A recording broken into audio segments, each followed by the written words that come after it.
తాత్కాలికమైన విషాదాన్ని కలిగించిందేమో కానీ అదే సకల జగత్తును ఆనందాబ్దిలో ఓలలాడించింది. బ్రహ్మేంద్రాది దేవతలంతా వేల కళ్ళతో ఎదురు చూస్తున్న వేళ అది. శ్రీరామావతార పరమార్థాలైన దుష్ట శిక్షణ, శిష్టరక్షణ, ధర్మ సంస్థాపనల కోసం జరిగిన భగవల్లీల అది. అదే ఆంధ్రదేశమంతా శ్రీరామపాద విన్యాసంతో పవిత్రం కావడానికి కారణమైంది. శ్రీరాముని యొక్క సద్గుణాల సౌరభాలను, మానవతా పరిమళాలను లోకంలో వెదజల్లి శ్రీరాముని పురుషోత్తమునిగా, ఆదర్శమూర్తిగా నిలబెట్టింది. ఆ సన్నివేశమే మన భద్రాచల దివ్యక్షేత్రం యొక్క ఆవిర్భావానికి మూలభూతమైంది. ఇన్ని అద్భుతాలకు ఆలంబనంగా శ్రీ సీతారామ లక్ష్మణుల వనవాస యాత్ర సాగింది. వారు అనేక మహానదులను, మహీధరాలను అంటే కొండలను దాటుకుంటూ దట్టమైన దండకారణ్యానికి చేరుకున్నారు. అగస్త్యుడు, శరభంగుడు, సుతీక్ష్ణుడు, సుదర్శనుడు, మతంగాది మహర్షులు ఇలా ఎందరో తపస్సంపన్నులైన మహర్షి తత్వముల తపో అనుష్ఠానాలకు శరణ్యం ఈ దండకారణ్యం. అలాంటి పవిత్రమైన ప్రశాంతమైన ఈ అడవిలోనికి రాకాసి దండులు చొరబడ్డాయి. రావణాసురుని సోదర గణమైన ఖర, దూషణ, త్రిశరసాదులు ఆ అడవిని తమ రాక్షస రాజధానిగా మార్చుకున్నారు. ఒకప్పటి జనస్థానం అసుర జనస్థానంగా మారిపోయింది. ఆ రాక్షసుల బారి నుండి దండకలోని ఋషిగణాలను అసమానమైన తన తపశక్తితో కాపాడుతున్నవాడు అగస్త్యుడు. పరస్పర పూరకాలైన దక్షిణ భారత భాషా సంస్కృతులకు మూలపురుషుడు ఆయనే. అలాంటి మహానుభావుని శ్రీరాముడు సతీ సహోదర సమేతుడై సేవించాడు. అగస్త్య మహర్షి ఆనందానికి అవధులు లేవు. ఇక దండకారణ్యంలోని ఋషి గణాల జప తపాదులకు భయం లేదు. సర్వ జగత్రక్షకుడైన శ్రీరాముడు విచ్చేశాడు అని లోలోన సంతసించాడు. జై శ్రీరామ్. శ్రీరామునికి రక్షణ కార్యాన్ని గుర్తు చేస్తున్నట్లుగా దివ్యమైన వైష్ణవ ధనస్సును, అక్షయ తూణీరాలను, అప్రతిహతాలైన అస్త్రశస్త్రాలను బహూకరించాడు. ఆదరపూర్వకమైన ఆతిథ్యాన్ని అందించాడు. సీతారామ లక్ష్మణులకు నివాసయోగ్యంగా 5 మర్రి చెట్ల అందాల కూడలైన పంచవటి ప్రాంతాన్ని సూచించాడు. ఆ సూచనే దుష్ట శిక్షణకు, శిష్ట రక్షణకు అనుకూలమైన విజయవేదిక అయ్యింది. భద్రాద్రి యొక్క ప్రాదుర్భావానికి ప్రాతిపదిక అయ్యింది. ఆ సూచనను ఆదేశంగా భావించాడు శ్రీరాముడు. మహర్షి వద్ద సెలవు తీసుకొని ప్రకృతిలోని అందచందాలకు పట్టుకొమ్మైన పంచవటిని చేరుకున్నారు ఆ ముగ్గురు. గోదావరి నది అలల గలగలతో, నింగినంటుకునే నిటారైన చెట్లతో, నిండుగా ఉన్న పండ్లతో వంగిన వృక్షాలతో, పరిమళాలను విరజమ్మే లతా నికుంజాలతో, వివిధ మృగాల విన్యాసాలతో, రకరకాల పక్షుల కిలకిల రావాలతో మధుర మనోజ్ఞంగా ఉంది. అగస్త్యుడు చెప్పినట్లుగా చూడగానే సీతమ్మ మనస్సును చూరగన్నది ఆ అందాల పంచవటి. అగస్త్యుడు చెప్పినట్లుగా చూడగానే సీతమ్మ మనస్సును చూరగొన్నది ఆ అందాల పంచవటి. శ్రీరాముని ఆజ్ఞతో లక్ష్మణుడు ఆ ప్రాంతంలోనే లభించిన వెదురు బొంగులను, మద్ది దొంగలను, రెల్లు గడ్డిని మొదలైన వాటిని ఉపయోగిస్తూ చక్కని కుటీరాన్ని నిర్మించాడు. అదే పర్ణశాలగా ప్రసిద్ధమైంది. ఆ అందాల పర్ణశాలలో సీతారాములు ఆనంద జీవనాన్ని గడుపుతున్నారు. ఆ దివ్య దంపతుల సేవలో లక్ష్మణుడు అలౌకికమైన ఆనందానుభూతులను పొందుతున్నాడు. అలా పర్ణశాలలో నివసిస్తున్న సమయంలో జరిగిన ఒక చిన్న సంఘటన ఒక మహాత్ముని జన్మకు కారణమైంది. ఆ మహాత్ముని తప ప్రభావంతోనే భద్రాద్రి క్షేత్రం వెలిసింది. ఆ మహాత్ముడే భద్రుడు. శ్రీరామ ఫలాంకితమైన అతని కథే ఈ శ్రీభద్రాచల రామాయణం. వాల్మీకి రామాయణంలో బీజప్రాయంగా ఉన్న ఈ భద్ర చరితాన్ని వేదవ్యాస మహర్షి బ్రహ్మపురాణంలో విశదీకరించారు. బ్రహ్మపురాణం గౌతమి మహాత్మ్యం ఖండం ద్వారా అందించే శ్రీ భద్రాచల క్షేత్ర చరిత్రను భక్తి శ్రద్ధలతో పఠిద్దాం, తరిద్దాం రండి. ఇది 3 యుగాల సన్నివేశాలతో పెనవేసుకున్న ముచ్చటైన కథ, ముక్తినిచ్చే కథ. అది త్రేతాయుగం. దండకారణ్యంలోని అందాల పంచవటి ప్రాంతం. గోదావరి తీరాన పర్ణశాలను నిర్మించుకున్నారు సీతారామలక్ష్మణులు. లక్ష్మణుని పరిచర్యలలో సీతారాములు ఆనంద జీవితాన్ని అనుభవిస్తున్నారు. ఆమెని అడుగుడింది. అడవి అంతా పచ్చపచ్చని ఆకుల చీర చుట్టుకున్నట్టుండి, నిలువెల్లా పూలతో అలంకరించుకున్నట్లుగా ఆహ్లాదకరంగా ముగ్ధ మనోహరంగా ఉంది. ఆ సమయంలో సీతమ్మకు పర్ణశాల పరిసర ప్రాంతాల అందచందాలను చూడాలనే కోరిక కలిగింది. ప్రాణనాథుని ప్రార్థించింది. రాజసాల రాముడు సింగారాల సీతమ్మతో కలిసి వన విహారానికి బయలుదేరాడు. అడవి కన్య కోయిల గొంతుతో కుహు కుహుమంటూ స్వాగతాలు పలికింది ఆ అందాల జంటకు. ప్రకృతిలోని అందాలన్నిటికీ ప్రతిబింబం లాంటి ఆ ప్రాంతంలో సీతారాములిద్దరూ చెట్టాపట్టాలు వేసుకుని విహరించారు. కొండలు, కోనలు, వాగులు, వంకలు అన్నీ కలిసి తిరిగారు. చెంగు చెంగున దూకే జింక పిల్లల తత్తరపాట్లను చూసి పొంగిపోయారు. ఎన్నో వంకలు తిరుగుతూ ప్రవహించే గోదావరి పరవళ్లను చూసి పరవశించిపోయారు. అవతారమూర్తులైన ఆ దివ్య దంపతుల విహార భూమిగా మారిన దండకాటవి జన్మ ధన్యమైంది. ఎన్నడూ ఎండ కన్నెరగని ఏలనాగా సీత, నేలపై కాలుమోపని కుసుమ కోమలి సీత, కానల కాలినడకల తిరిగి అలసిపోయింది. సీతమ్మ స్థితిని గమనించాడు శ్రీరాముడు. చిరునవ్వు చిందించాడు. విశ్రాంతి కోసం విశాలమైన శిలావేదిక కోసం చుట్టూ పరికించాడు. కొంచెం దూరంలో గౌతమీ తీరంలో పొగడ చెట్ల క్రిందుగా ఒక విశాలమైన శిల కనిపించింది. ఆ బండరాయి ఒక భద్రపీఠంలా అనిపించింది. అక్కడకు చేరారు సీతారాములు.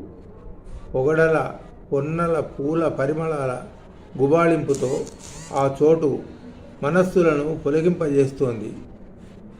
రాలిపడిన పూలతో నిండిన ఆ శిల పూదిన్నెలా ఉంది. ఇరువురు దానిపై సేద తీరారు. అలసటలో అంతకుమించిన పరవశంలో సీతమ్మ రాముని ఒడిలో వ్రాలిపోయింది. హాయిగా నిద్రలోకి జారుకున్నది. చుట్టూ మధుమాసపు ఆమని అందాలు, పైనుండి పొగడ పూలవాన, క్రింద మెత్తమెత్తని పూసద్ద లాంటి శిల, ఒడిలో ఒప్పులో కుప్ప సీత. అమిత ఆనందాన్ని అనుభవించాడు శ్రీరాముడు. ఆ రాతి బండ ఏ నోము నోచిందో తెలియదు. ఆ రాతి గుండె ఏమి ఆదరించిందో తెలియదు. ఏ ముని రాముని సేవకై ఇలా శిలగా నిలిచాడో తెలియదు. ఆశ్చర్యం, ఆ రాతి బండపై రాముని కరుణ పొంగింది. ఏకాంత సమయం శ్రీవైకుంఠాన్ని తలపించిందో ఏమో కానీ శ్రీరాముడు వైకుంఠధామునిగా తన్మయాన్ని పొందాడు. వాత్సల్యంతో శిలను నిమిరాడు. ఓ శిలారాజమా, నీవు వచ్చే జన్మలో మహాత్మునివై జన్మిస్తావు, నా భక్తునివై తరిస్తావు అని శిలను దీవించాడు.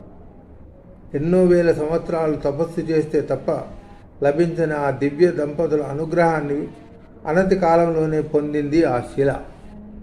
ఆ శిలయే శ్రీరామభద్రుని అనుగ్రహంతో భద్రుడు అనే మనిషిగా జన్మించింది.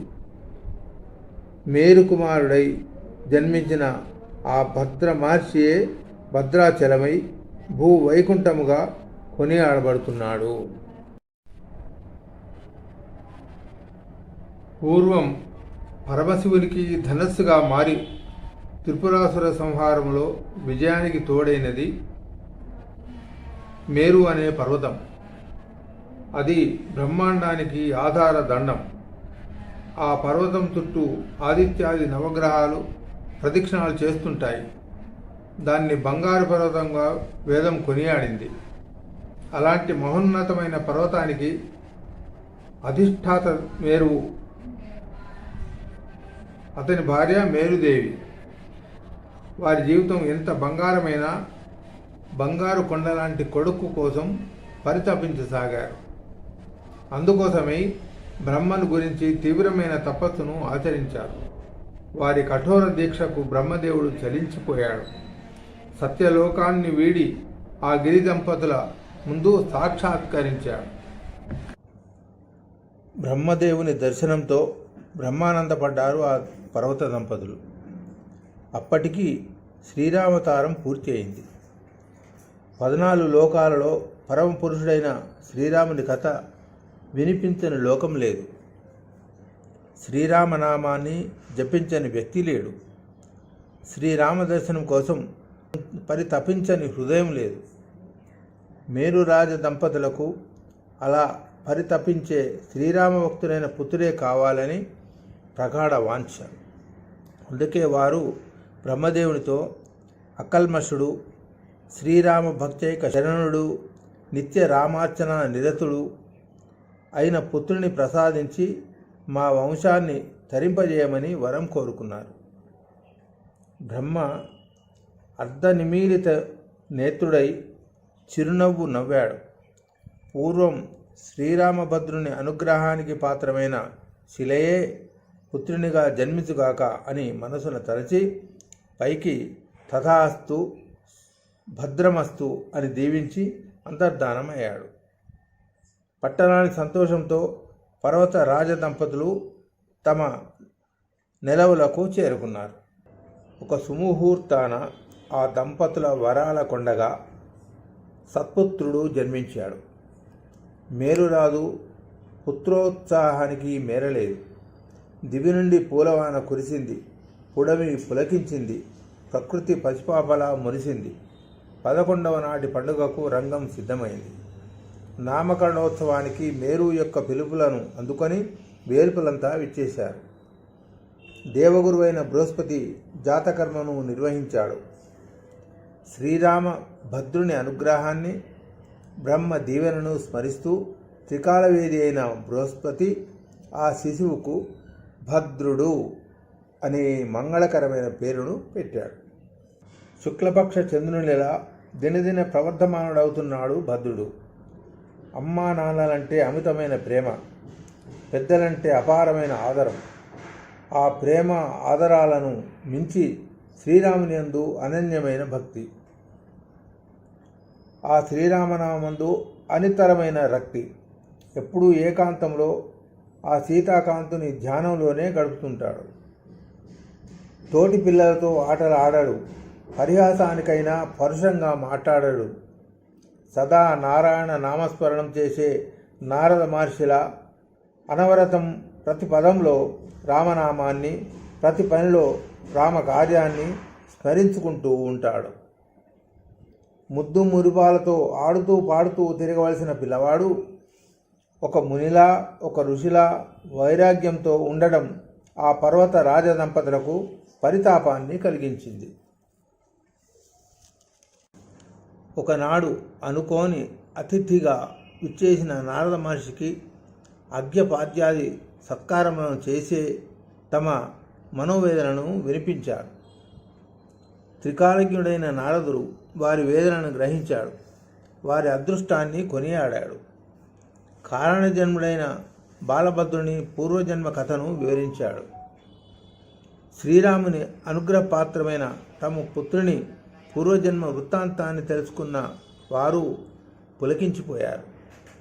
అలాంటి మహాత్ముని జన్మకు కారణములైన తమ జన్మలు ధన్యమయ్యాయని పొంగిపోయారు. నారద మహర్షికి బాలభద్రుని చూడాలనిపించింది. ఆ ముగ్గురు అంతఃపురంలోని ఆరాధనా మందిరం వైపు అడుగులు వేశారు. నారద మహర్షి తన ఆరాధ్య దైవమైన నారాయణుని విగ్రహం ముందు తదేక చిత్తుడై ధ్యానిస్తున్న బాలభద్రుని చూచాడు.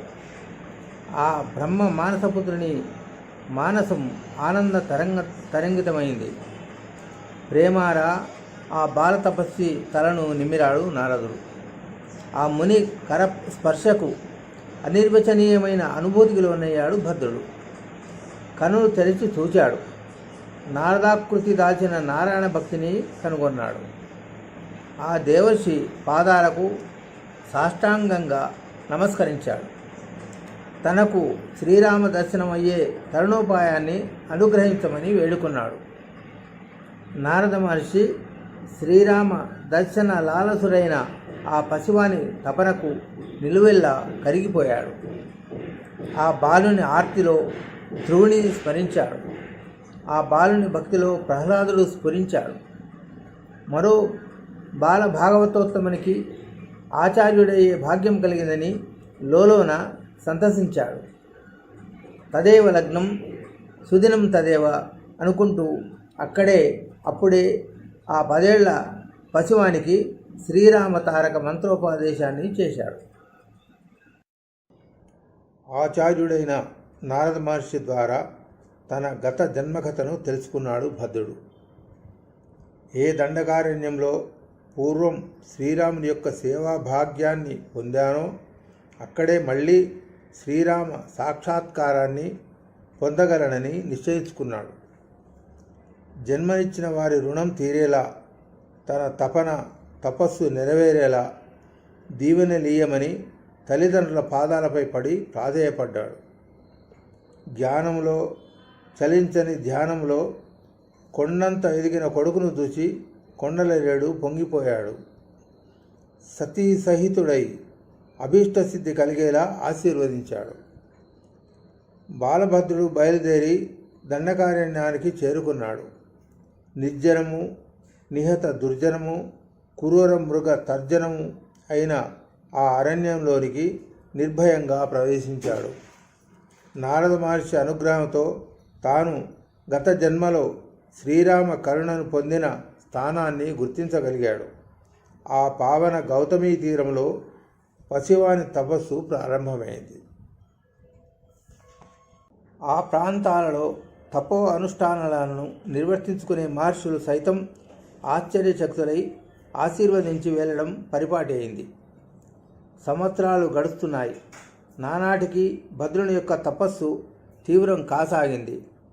జితేంద్రుడై నిశ్చల తపస్సును కఠోరంగా చేయసాగాడు.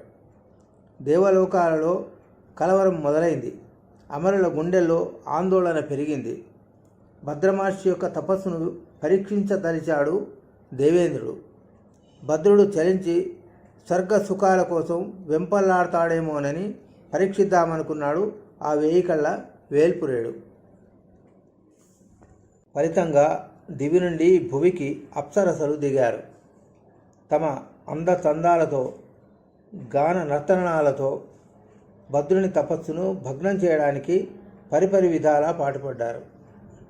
ఇంద్రుని పన్నాగాలకు చలించలేదు ఆ భద్రమునింద్రుడు. భద్రమహర్షి యొక్క శ్రీరామ తపమును కామతపనగా మార్చే విషయంలో విఫల యత్నులై వెనుదిరిగారు అప్సరసాంగనుడు. పడతుల వల్ల సాధించలేని పనిని ప్రకృతి ద్వారా సాధించాలనుకున్నాడు పాకశాసనుడు. ప్రకృతి విపరీతాలను సృష్టించాడు.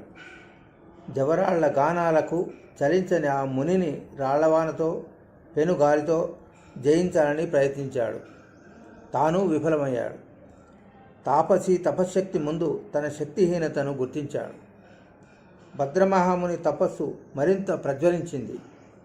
బ్రహ్మాండాన్ని సైతం భస్మీపటలం చేయగలిగే భద్రుని తపో అగ్నిజ్వాలల నుండి భద్రంగా బయటపడే ఉపాయం కోసం ఇంద్రాది దేవతలందరూ బ్రహ్మలోకానికి చేరుకున్నారు. దేవతలు మూకుమ్మడిగా మొరపెట్టుకున్నారు. క్షణకాలం బ్రహ్మదేవుడు కనులు మూసుకొని భద్రచరితాన్ని భావించాడు. దేవతలారా, భయపడవలదు.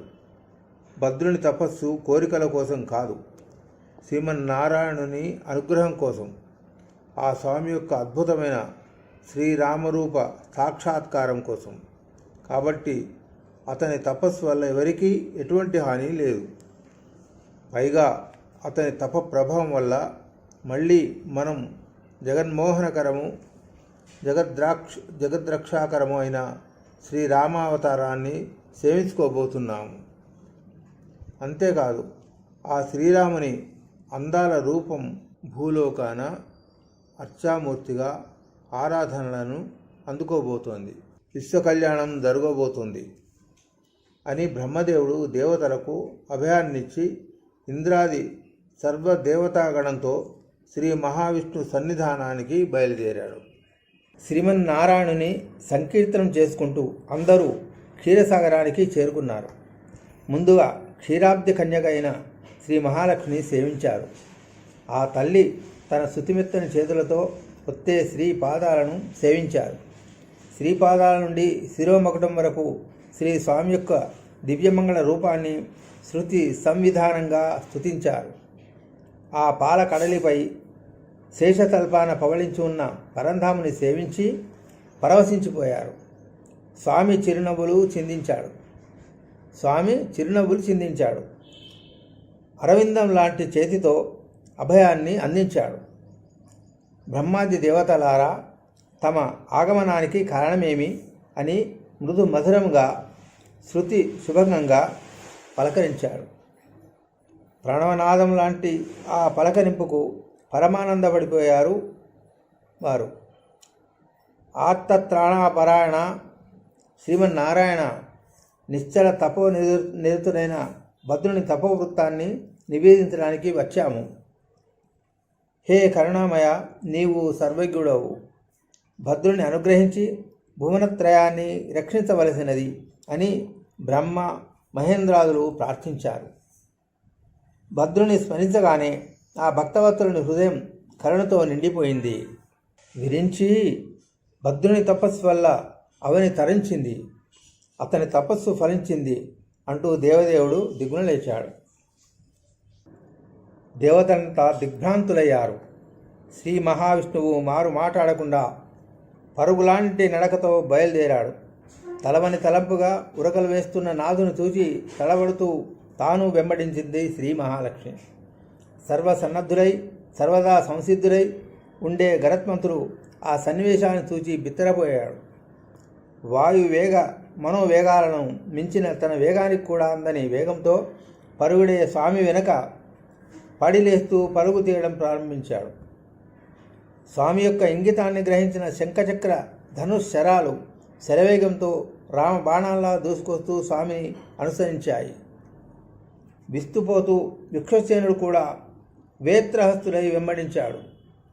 ఈ హఠాత్ పరిణామాన్ని ఊహించని ఆదిశేషుడు కూడా ఆయాసంతో బుసలు కొట్టుకుంటూ మెలికల పరుగులు తీస్తూ వెంటపడ్డాడు.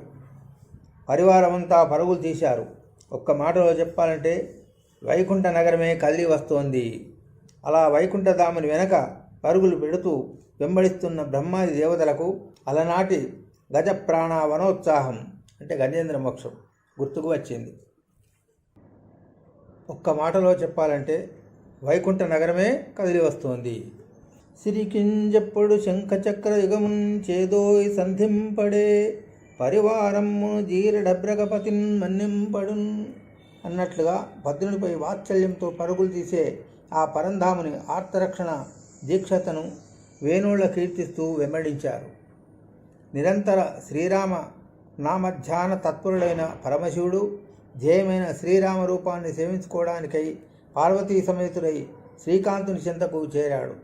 తన శిష్యుడైన భద్రుని అనుగ్రహించడానికై సాగుతున్న ఈ సంరంభాన్ని సంకీర్తనం చేస్తూ పరుగులు పెడుతున్న విష్ణు పరివారంతో తాను చేరిపోయాడు నారదుడు.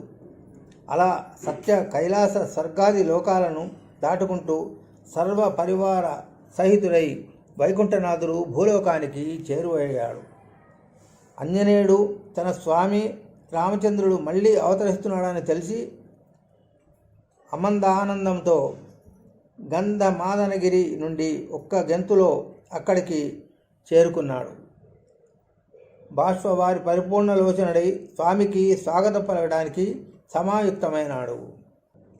భూదేవి తన ప్రాణనాథుని ఆనంద కందళిత హృదయారవిందంతో స్వాగతించింది. పుడమి తల్లి ఆ పురుషోత్తముని శ్రీపాద విన్యాసంతో పులకరించిపోయింది. శ్రీమన్నారాయణుడు లక్ష్మీ సమేతుడై చతుర్భుజాలలో శంఖచక్ర ధనుర్బాణాలను ధరించి అంతకుముందెన్నడూ ఎవరూ దర్శించని అద్భుతమైన అపూర్వమైన అందాల రాముని రూపంలో అవనిపై దిగాడు. పై కుడి చేతిలో శంఖం, పై ఎడమ చేతిలో చక్రం, క్రింది ఎడమ చేతిలో ధనస్సు, క్రింది కుడి చేతిలో అభయముద్రతో పాటు ధరించిన బాణంతో అవతరించిన ఆ కోదండరాముని క్రొత్త రూపాన్ని బ్రహ్మాది దేవతలంతా సంభ్రమాశ్చర్యాలతో సేవించారు. వైకుంఠం నుండి సాక్షాత్తుగా దిగివచ్చిన ఈ స్వామిని వైకుంఠరామునిగా స్తుతించారు. ధనుర్బాణాలు శ్రీరామ రూపానికి చిహ్నాలుగా, శంఖచక్రాలు నారాయణ స్వరూపానికి లక్షణాలుగా వెలసిన స్వామిని శ్రీరామనారాయణునిగా ఉపాసించారు. శ్రీరమ సీతగా మారింది. శేషుడు లక్ష్మణుడై ధనుర్బాణాలను ధరించి చెంత చేరాడు. అకార ఉకార మకార స్వరూపాలుగా వెలసిన ఆ శ్రీరామ సీతా సౌమిత్రులను సేవించి ఓంకారరామునిగా కీర్తించారు. ఆ ఓంకారరాముడు సీతాలక్షణ సేవితుడై భద్రమహర్షి ముందు సాక్షాత్కరించాడు. భద్రుని చూడగానే భక్తవరదుడైన స్వామి హృదయం వాత్సల్యంతో పెల్లుబికింది. వేల సంవత్సరాలుగా తన సాక్షాత్కారం కోసం పరితపిస్తున్న భద్రునిపై కనికరంతో కనులు చెమ్మగిల్లాయి. మధుర మనోజ్ఞంగా వత్సా అని పిలిచాడు వైకుంఠరాముడు. కొన్ని వేల సంవత్సరాలుగా అంతర్ముఖుడై తపస్సమాధిలో ఉన్న భద్రుని ఆత్మను తాకిన మేలుకొల్పయింది శ్రీరాముని పిలుపు. ఒళ్ళు జలధరించింది. కళ్ళు అప్రయత్నంగా విచ్చుకున్నాయి. కనుల ముందు సాక్షాత్కరించిన అద్భుతమైన కాంతిపుంజాన్ని కనుగొన్నాడు భద్రుడు. కమనీయమైన ఆ కాంతిపుంజం మధ్యలో సీతారామలక్ష్మణుల దివ్యమూర్తులను సందర్శించాడు. కోటి సూర్యప్రభలతో కాంతులు విరజిమ్ముతున్న కోదండరాముని సేవించాడు. ఆ దివ్యమంగళ రూపాన్ని దర్శించి ఆశ్చర్యచకితుడయ్యాడు. ఆ పరమపురుషుని పాదారవిందాలను ముందుగా సేవించాడు. ఆ స్వామి యొక్క ఎడమ తొడపై కూర్చుని చిరునవ్వులు చిందిస్తున్న సీతమ్మ తల్లిని సేవించాడు. చతుర్బాహులలో నెలకొన్న శంఖచక్ర ధనుశరాలను సేవించాడు. అందాల నగుమోమును తనివితీరా సేవించాడు. రాజసాలోలికే మణిమయ రాజమకుటాన్ని దర్శించాడు. సర్వసులక్షణ లక్షితుడైన అందాల రామచంద్రుని సేవిస్తూ మురిసిపోయాడు భద్రుడు. ఎడమ ప్రక్క విల్లంబులను చేపట్టి నిల్చున్న లక్ష్మణుని సేవించాడు. కనివిని ఎరగని అందాల రాముని రూపాన్ని ఆపాదమస్తకం సేవించి నివ్వెరబోయాడు. మేను పులకించింది. గళం గద్గదమైంది. కనులు ఆనందాశ్రవుల గనులయ్యాయి. చిత్తంలో తాను తపోదృక్కులతో సేవించిన రూపం కనుల ముందు నిలవడంతో చిత్తురు అయిపోయాడు. బిత్తరపోయాడు. సాగిలపడ్డాడు. వేల మార్లు పడిపడి దండాలు పెట్టాడు. శ్రీరామచంద్రుని చూచి ఆ తపస్సముద్రుడు భద్రుడు ఉప్పొంగిపోయాడు. ఆ సంభ్రమంలో సంతోషంలో అప్రయత్నంగా శ్రీరాముని స్తోత్రం చేయసాగాడు. హే ప్రభో శ్రీరామచంద్రమూర్తి, వైకుంఠంలో నిత్యసూర్యుడు మాత్రమే నిరతం సేవించుకునే పాదపద్మములు గల స్వామి, నా వంటి జడబుద్ధిని కరుణించడానికి వేంచేశావా స్వామి. సీతా మనోహర, లక్ష్మణాగ్రజ, దేవాదిదేవ, శరణు శరణు, నన్ను అనుగ్రహింపు అంటూ అద్భుతమైన స్తవంతో స్వామిని కీర్తించాడు. స్పృష్ట్వా పదామాం ప్రపునీహి తద్వత్, నీ చరణ పంకజాలను నా శిరముపై నిడి నన్ను పవిత్రుని చేయుము, నన్ను కరుణించుము అంటూ వేడుకున్నాడు. కరుణాపయోనిధి అయిన శ్రీరాముడు చలించిపోయాడు. ఉన్మస్తకమైన భద్రుని అనన్య భక్తికి ఉప్పొంగిపోయాడు. ప్రసన్నుడైన శ్రీరామచంద్రుడు చిరు నగవుల వెన్నెలను కురిపిస్తూ ఇలా అంటున్నాడు. ఓ తపస్సముద్ర, భద్ర, నీ తపస్సుకు విశేషించి నీ స్తోత్రానికి సంతుష్ట మానసుడనయ్యాను. వరప్రదాతగా వచ్చాను, ఏదైనా వరం కోరుకో అని వాత్సల్యంతో ఆదేశించాడు. ఓ రామ, పరీక్షిస్తున్నావా పరంధామ, కల్పవృక్షం కడకు వెళ్ళి కసుగాయ కోరదగునా, నీ దర్శనమే గొప్ప వరం, ఇన్నేళ్ల నా తపస్సుకు ఇదే ఫలం. అయినా నీ ఆదేశం శిరోధార్యం కనుక ఒక్క వరం కోరుతాను. ఓ వరదరాజా, వైకుంఠవాస, నాకు ఏదేని వరాన్ని ప్రసాదించాలని నీకుంటే ఒక్క వరమీ చాలు. శంఖ సుదర్శనాలను శరశరాసనాలను చేబూని సీతా లక్ష్మణ సహితుడవై ఏ దివ్య మంగళమైన రామనారాయణ రూపంలో సాక్షాత్కరించావో అదే రూపంతో ఆర్చామూర్తిగా నా శిరశిఖరంపై నివసించుము. ఇంతకు మించి ఇతరమునేది కోరను. నేను కొండనవదును. నా శిరమే గిరి శిఖరము కాగా భద్రాచలమై నిలిచి ఉందును అని ప్రార్థించాడు భద్రుడు.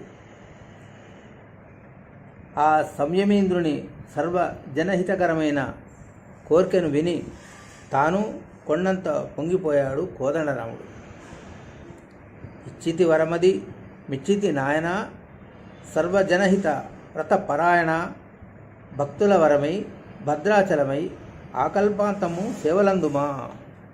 భద్రా, ఈ కల్పాంతమందు నిరతిశయానంద స్థానమైన నా సాన్నిధ్యాన్ని పొందుతావు. నన్ను ధరించిన నిన్ను దర్శిస్తే చాలు, పాపాలన్నీ పటాపంచలవుతాయి.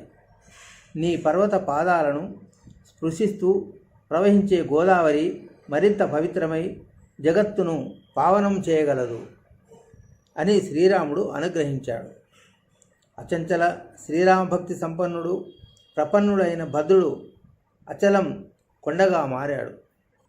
కొండలరేని కుమారుడు కోదండరామునికి కోవెలగా నిలిచాడు. భక్తలోకానికి బంగారు వరమైన భద్రుని అభీష్టాన్ని మన్నించాడు శ్రీరాముడు. ఆ భద్రాచల శిఖరాగ్రమణ తన శ్రీపాదముద్రల నుంచి ఆ కొండ గుండెలపై అర్చామూర్తిగా కొలువుతీరాడు శ్రీరామచంద్రుడు. ఆ శ్రీరాముని వామాంకమునందు సీతమ్మ 2 చేతులతో 2 లీలా కమలాలను ధరించి చిరునవ్వులతోనే కరుణను చిలుకరిస్తూ ఆసీనురాలైంది. వామభాగంలో లక్ష్మణుడు నిలువెత్తు విల్లును అభయహస్తమందే బాణాన్ని ధరించి శ్రీరాముని సేవిస్తూ నిల్చున్నాడు. శ్రీరాముడు పద్మాసనంపై ఆసీనుడై పశ్చిమాభిముఖుడై 4 చేతులలో శంఖ చక్ర ధనుర్బాణాలను ధరించి అందాల నగుమోముతో కిరీటహార కేయూరాది సర్వాభరణములతో శ్రీరామనారాయణుడు సీతారామచంద్ర స్వామిగా వెలిశాడు. ఆ అద్భుతమైన అతి మనోహరమైన ఆ అర్చామూర్తులను చూచి బ్రహ్మ రుద్ర మహేంద్రాది దేవతలంతా బ్రహ్మానందపడిపోయారు.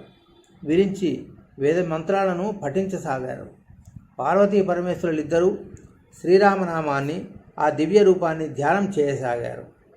సరస్వతి తన కచ్చపి వీణను మీటుతూ వసంతరాగాన్ని ఆలపించింది. గంధర్వులు వీణుల విందుగా గానం చేయసాగారు. అప్సరసలు ఆనంద డోలికలను ఊగుతూ కనుల పండుగగా నాట్యం చేయసాగారు. దివిపై నిలబడి దేవతలంతా విరుల వాన కురిపించారు. గగనతలమంతా మంగళవాద్య ఘోషతో మారుమ్రోగింది. పట్టరాని పరమానందంతో నారద మహర్షి ఆ దివ్యమూర్తులకు పాంచరాత్ర దివ్యాగమోక్తంగా ప్రథమ ఆరాధనను నిర్వర్తించాడు. భద్రాచలం శ్రీవైకుంఠాన్ని తలపించింది. భారత భూమి యొక్క భాగధేయంగా ఆంధ్రావని యొక్క అదృష్ట విశేషంగా భద్రాద్రి భూవైకుంఠంగా వెలసింది. మరోమారు శ్రీరాముడు వైకుంఠరాముడిగా అవతరించిన ఈ భద్రగిరి మరో అయోధ్యగా కీర్తించబడసాగింది.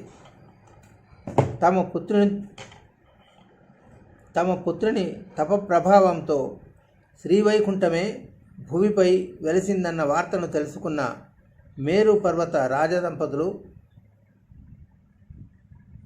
మేరు పర్వత రాజ దంపతులు హుటాహుటిన అక్కడికి చేరుకున్నారు. తమ పుత్రుడు పర్వతాకృతిని దాల్చి పరంధాముని మోస్తున్న ఆ అద్భుతాన్ని చూచి సంబరపడిపోయారు. తనయుని తపస్సు ఫలించింది, తమ వంశము తరించిందని పరమానందపడ్డారు. నారద మహర్షి ఆజ్ఞతో దేవశిల్పి అయిన విశ్వకర్మను రప్పించారు. భద్రాద్రిపై నెలకొన్న భద్రాద్రి రామునికి బంగారు కోవెలను నిర్మింపజేశారు. ఆ బంగారు పర్వతమైన మేరు పర్వతరాజు బంగారు కోవెలలోనున్న భద్రాద్రి రాముని, ఆ స్వామిని శిరసా మోస్తున్న తన చిన్ని బంగారు కొండను చూసి మురిసిపోయారు. నిత్యం నారద మహర్షి ఆ మూర్తులను ఆరాధించసాగారు. కామరూప శక్తి గల భద్రుడు కూడా శ్రీరామ నిత్యార్చన నిరతుడై జీవనాన్ని సార్థకం చేసుకుంటున్నాడు. ఇది ద్వాపరయుగంలో జరిగిన ముచ్చట. కాలచక్రం తిరుగుతోంది, కలియుగం కాలు మోపింది. ఒకనాడు భద్రుడు రాముని ప్రార్థించాడు. ఒక జగద్రక్షక, మాయదారి కలి ప్రవేశించాడు. మాయా మోహాలతో మానవులు నానా బాధలు పడుతున్నారు. నిన్ను ఆరాధించి నీ అనుగ్రహంతో వారు తరించాలి. ఈ మహిమాన్వితమైన నీ సన్నిధి మానవులందరికీ చేరువ కావాలని భద్రుడు వేడుకున్నాడు. అతని ఉపకార చింతనకు అందాల రాముడు ఆనందపడ్డాడు. అలాగేనని అనుగ్రహించాడు. మాయా నిర్మితము మహిమాన్వితమైన సువర్ణాలయం అదృశ్యమైంది. ఆ స్థానంలో అద్భుతమైన ఆలయం వెలిసింది. మహర్షులు, మహాత్ములు, మహారాజులు ఇలా ఎందరెందరో ఈ భద్రాద్రి రాముని సేవించి తరించి ఉన్నారు. ఎవరి చరిత్రలు, ఏ సన్నివేశాలు మన చరిత్రలకు అందడం లేదు. అందనంత మాత్రాన జరగలేదనుకోవడం అపరాధమే అవుతుంది. మూల కథకు విఘాతం కలగని రీతిలో మన పూర్వులు చెప్పిన కథలను కలుపుకోవలసి ఉంటుంది. అప్పుడే ఎటువంటి సందేహాలు లేకుండా సమగ్రమైన చరిత్ర మనకు తెలుస్తుంది. అలా పురాణ కథకు పూర్వులు చెప్పిన ఉదంతాలను చేర్చుకోకపోతే అసలు కథకే మోసం కలిగే ప్రమాదం ఉన్నది. అలా మనకు తెలిసిన 2 చిన్న ఉదంతాలను బట్టి 2 మహాత్ములు ఈ క్షేత్రానికి విచ్చేసి శ్రీరాముని సేవించినట్లు తెలుస్తుంది. తమిళనాడుకు చెందిన తిరుమంగై ఆళ్వార్లు అనే మహాభక్తులు భద్రాద్రి క్షేత్రానికి విచ్చేసినట్లుగా గురు పరంపర ప్రభావం అనే ప్రాచీన గ్రంథం చెబుతోంది. అంతేగాక వారు పెరే తిరుమొళి అనే ప్రబంధంలో దండకారణ్యధాముడైన ఈ రాముని కీర్తించిన ఆ పాటలను ఇప్పటికీ నిత్యం ఆలయంలో అనుసంధిస్తుంటారు. అదేవిధంగా ఆదిశంకరాచార్యుల వారు ఈ క్షేత్రానికి విచ్చేసి ఇక్కడ వేంచేసి ఉన్న భద్రాద్రి రాముని స్వరూపాన్ని యథాతథంగా వామాంకస్థిత జానకి అనే శ్లోకంతో కీర్తించినట్లుగా తెలుస్తోంది. ఆ శ్లోకం నేటికి భద్రాద్రిలో ధ్యాన శ్లోకంగా పఠించబడుతోంది. మళ్ళీ భద్రాచల క్షేత్ర చరిత్రలో పెద్ద అంతరాయం. మధ్యకాలపు చరిత్ర మనకు అందడం లేదు. మనకు స్పష్టంగా సప్రమాణికంగా అందిన చరిత్ర ప్రకారం పోకల దమ్మక్క సేవ ప్రధానమైంది. 10వ శతాబ్దానికి చెందిన ఈమె భద్రాచల పరిసరాలలోని ఒక కుగ్రామంలో నివసిస్తుండేది. ఆ కుగ్రామానికి భద్రిరెడ్డిపల్లి అని పేరు. దమ్మక్క నిరుపేద. అడవిలో దొరికే కట్టెపుల్లలను, పండ్లను ఏరుకొని వాటిని పల్లెవారికి అమ్ముతూ మనుగడ సాగించేది. ఆమెకు ఒకనాడు తెల్లవారుజామున ఒక కల వచ్చింది. ఆ కలలో భద్రాద్రి రాముడు సాక్షాత్కరించాడు. దమ్మక్క, నేను నీ రాముడిని, నీవు నిత్యం కొలిచే దేవుడిని. నీ సేవ కోసం నీకు సమీపంలోని కొండ మీదే ఉన్నాను. రా, వచ్చి నన్ను సేవించు అని పలికి అంతర్ధానమయ్యాడు. దమ్మక్క దబాలున లేచి కూర్చుంది. వీణున తేనెలు కురిసిన ఆ మాటలు ఇంకా ప్రతిధ్వనిస్తూనే ఉన్నాయి. ఆగలేకపోయింది. గబగబా కాలకృత్యాలు తీర్చుకొని స్నానం చేసి పూలు పండ్లు తీసుకొని కొండవైపు పరుగులు పెట్టింది. ఎక్కడ లేని ఓపిక తెచ్చుకుంటూ కొండనెక్కింది. రామయ్య ఎక్కడయ్యా అంటూ దిక్కులు పిక్కటిల్లేలా పిలుస్తూ అరుస్తూ పిచ్చిదానిలా తిరిగింది. రామయ్య దర్శనం కాలేదు. పొద్దు వాలిపోవడంతో నిరాశగా గుడిసెకు చేరుకుంది దమ్మక్క. కుక్కిన మంచంలో పడుకుంది. నిన్నటి కళని తలుచుకుంటూ కళ్ళలో నీరు కారుస్తూ నిద్రలోకి జారుకుంది. అరుణోదయాన మళ్ళీ ఆ అందమైన కళ. చతుర్భుజాలలో శంఖచక్ర ధనుర్బాణాలను ధరించి చిరునవ్వులు చిందుస్తూ మళ్ళీ రాముడు ప్రత్యక్షమయ్యాడు. దమ్మక్క రా. ఆ కొండపైన పెద్ద తాడి చెట్టుకు సమీపంలో ఉన్న పొగడ చెట్ల క్రింద పుట్టలో ఉన్నాను. ఆనాడు శబరి నా కోసం ఎదురు చూసినట్లుగా ఈనాడు నేను నీ కోసం ఎదురు చూస్తున్నాను. రా అని పిలిచాడు. హఠాత్తుగా కనులు తెరిచింది దమ్మక్క. కళ చెదిరిపోయింది. ముందు నాటిలాగే ముసలి దమ్మక్క మూలుగుతూ రొప్పుతూ కొండనెక్కింది. కలలో రాముడు చెప్పిన చిరునామాను వెతికింది. పెద్ద పొగడ చెట్టు కనిపించింది. ఆదిశేషులా ఉన్న ఆ చెట్టు నీడలో ఒక పెద్ద పుట్టను చూచింది. పొగడ పడగల నీడలోనున్న ఆ పుట్ట వద్దకు చేరింది. దివ్యానుభూతిని పొందింది. మేను పులకరించేలా మేళ తాళాల మంగళ వాద్యాలు వినిపిస్తున్నాయి. మేళగాళ్ళు కనిపించట్లేదు. మంత్రాలు శృతి శుభంగా వినిపిస్తున్నాయి. మహర్షులు కనిపించడం లేదు. భయంగా, ప్రియంగా, వినయంగా, ప్రణయంగా పుట్టలోనికి తొంగి చూచింది. కనులు మిరిమిట్లు గొలిపేలా కాంతులు విరజిమ్మాయి ఆ పుట్ట నుండి. లోపల దేదీప్యమానంగా వెలిగే విగ్రహాలను గమనించింది దమ్మక్క. తనకు కలలో కనిపించిన కళ్యాణరాముని కమనీయ రూపాన్ని గుర్తించింది. ఆ పుట్టకు ప్రదక్షిణం చేస్తున్నట్లుగా తిరుగుతూ ఆ పుట్టకున్న ప్రతి కన్నంలో నుండి దర్శించింది. దమ్మక్క మేను పులకించిపోయింది. పొడలు కంపించింది. కనులు ఆనంద బాష్పాలతో చెమ్మగిల్లాయి. డగ్గుత్తికతో దమ్మక్క బిగ్గరగా రామయ్య నా తండ్రి అంటూ అరిచింది. ఆ అరుపుకు పర్వతమంతా 10 మార్లు ప్రతిధ్వనించింది. పల్లెవాళ్ళంతా పరిగెత్తుకుంటూ వచ్చారు. అవ్వా ఏమైంది అని ఆదుర్తగా అడిగారు. పుట్టలోనున్న వాల్మీకి రాముడిని చూపించింది. అంతా అవాక్కయ్యారు. పడిపడి దండాలు పెట్టారు. దమ్మక్క పుట్ట చుట్టూ శుభ్రం చేసింది. గోదావరి నీళ్లతో పుట్టలో రాముడికి స్నానం చేయిద్దాం రండి అని అందరినీ పిలిచింది. దమ్మక్క కాలు కలిపే అవసరం లేకుండా అందరూ గడవళ్లతో నీళ్లు తేవడం ప్రారంభించారు. దమ్మక్క పుట్ట వద్దనే నిలబడి అభిషేకం చేసింది. అనుకోకుండా 100 కడవళ్లతో అభిషేకం చేసింది దమ్మక్క. పుట్టలోనున్న రాముడికే కాక గుట్టగా ఉన్న భక్తుడికి కూడా అభిషేకం జరిగింది. ధన్యురాలైంది దమ్మక్క. నీటి ధారలకు పుట్ట కరిగిపోయింది. పుట్ట నుండి అప్పుడే పుట్టిన పసి బాలుడిలా శ్రీరాముడు ముగ్ధ మోహన రూపంతో దర్శనమిచ్చాడు. అప్పుడే పుట్టిన పసి బాలుడిలా శ్రీరాముడు ముగ్ధమోహన రూపంతో దర్శనమిచ్చాడు. చేతులు పైకెత్తి నమస్కరిస్తూ అంతా చిత్తరుల్లా అయిపోయారు. ఎప్పటికో తేరుకున్నారు. ఆ వాల్మీకి రాముడి ఉదంతాలను నెమరు వేసుకుంటూ వారి వారి నెలవులకు చేరుకున్నారు. దమ్మక్క కొండ దిగలేదు. అక్కడే ఉండిపోయింది. రాముని విడిచి రాబుద్ది కావడం లేదు. రాముడితో పాటు తాను అక్కడే కాపురం పెట్టేసింది. రాత్రి పగలు ఆ రాముని సేవలోనే గడిపేస్తుంది. తాడి చెట్టు రాల్చిన తాటకులన్నీ ఏడ్చి కూర్చి రాముడికి పందిరి వేసింది.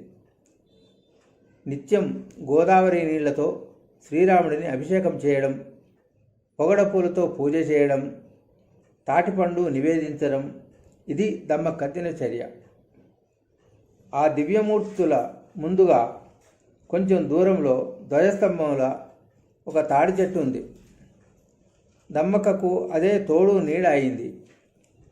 ఏ మహానీయుడు అలా మహీరూపంగా అంటే చెట్టుగా మారాడో తెలియదు, కానీ రాముని పందిరి కోసం ఆకులను రాల్చి ఇచ్చిన ఆ చెట్టే ప్రతినిత్యం ఒక్కొక్క పండును రాల్చేది. దమ్మక్క దానినే రాముడికి నైవేద్యం పెట్టేది. దానినే ప్రసాదంగా తాను ఆరగించేది. ప్రతినిత్యం పండు కోసం చెట్టును ప్రార్థించడం తప్ప ఆ వింతను అంతగా పట్టించుకునేది కాదు. రాముడు తలుచుకుంటే మహిమలకు కొదువా అని అనుకునేది దమ్మక్క. ఈ విధంగా దమ్మక్క పూజ సాగుతోంది. అది గోల్కొండ రాజధానిగా చేసుకుని దేశాన్ని అబుల్ హసన్ షా అనే రాజు పరిపాలిస్తున్న కాలం. అతనికే తానీషా అని పేరు. అతని ఏలుబడిలోనిదే భద్రాచల ప్రాంతమంతా. ఆ కాలంలో ఈ ప్రాంతాలను హసనాబాద్ పరగణాగా వ్యవహరించేవారు. తానీషా తన ప్రధానమంత్రి, సేనాపతులైన అక్కన్న మాదన్నలకు మేనలులైన కంచర్ల గోపన్నను ఆ హసనాబాద్ పరగణాకు తహసీల్దార్గా నియమించాడు. సర్వసమర్థుడు, విద్యావేత్త అయిన గోపన్న అనతి కాలంలోనే రాజుకు విశ్వాసపాత్రుడయ్యాడు. ఒకనాడు గోపన్న సపరివారంగా హసనాబాద్ పరగణాలోని భద్రిరెడ్డి ప్రాంతానికి పన్నులు వసూలు చేయడానికై వచ్చాడు. పల్లె అంతా నిర్మానుష్యంగా ఉంది. కనిపించిన ఒక ముసలివాడిని కారణం ఏమిటి అని అడిగాడు కంచెల్ల గోపన్న. ఇక్కడికి కూతవేడు దూరంలోని ఒక కొండపై రాముల వారు వెలిశారని విన్నవించాడు ఆ ముదుసలి. స్వతహాగా శ్రీరామభక్తుడైన గోపన్నలో తన ఇనవేల్పును సేవించుకోవాలనే ఆత్రం మొదలైంది. ఆ ముదుసలి చెప్పిన బాట వెంబడి గబగబా బయలుదేరాడు. కొండ ఎక్కి జనం మధ్య నుండి దూసుకుంటూ వెళ్ళి దమ్మక్క పూజిస్తున్న ఆ దివ్యమూర్తులను కనుగొన్నాడు. ఆ అందాల రాముని రూప సౌందర్యాన్ని చూచి మైమరిచిపోయాడు. తమకంతో, తన్మయత్వంతో శ్రీ రఘురామ చాలు తులసీదళదామ దాశరథి కరుణాపయోనిధి అంటూ శ్రీరాముని కీర్తిస్తూ దాశరథి శతకాన్ని ఆశువుగా గానం చేశాడు. అక్కడున్న వారంతా ఒళ్ళు మరిచి నాట్యం చేయసాగారు. అక్కడకు చేరుకున్న రాజభటుల ద్వారా దమ్మక్క గోపన్నను తహసీల్దార్గా తెలుసుకుంది. గోపన్నను కలిసి తన స్వప్న వృత్తాంతమంతా చెప్పింది. 7 లోకాలనేలే రామచంద్ర మహాప్రభువు ఇలా ఎండా వానల్లో ఉండిపోవడం మన రాజ్యానికి, రాజుకు క్షేమం కాదని చెప్పింది. ఎండలో ఎండుతూ, వానలో నానుతూ కొండపై కొలువున్న కోదండ రామునికి ఎలాగైనా సరే కోవెల కట్టమని కాళ్ళ వేళ్లా పడి ప్రాధేయపడింది దమ్మక్క. ఆశ్చర్యపోయాడు గోపన్న. ఎంత భక్తి! ఆమెలో శబరిని దర్శించాడు. దమ్మక్కను అపర శబరిగా మనసులోనే అభినందించాడు.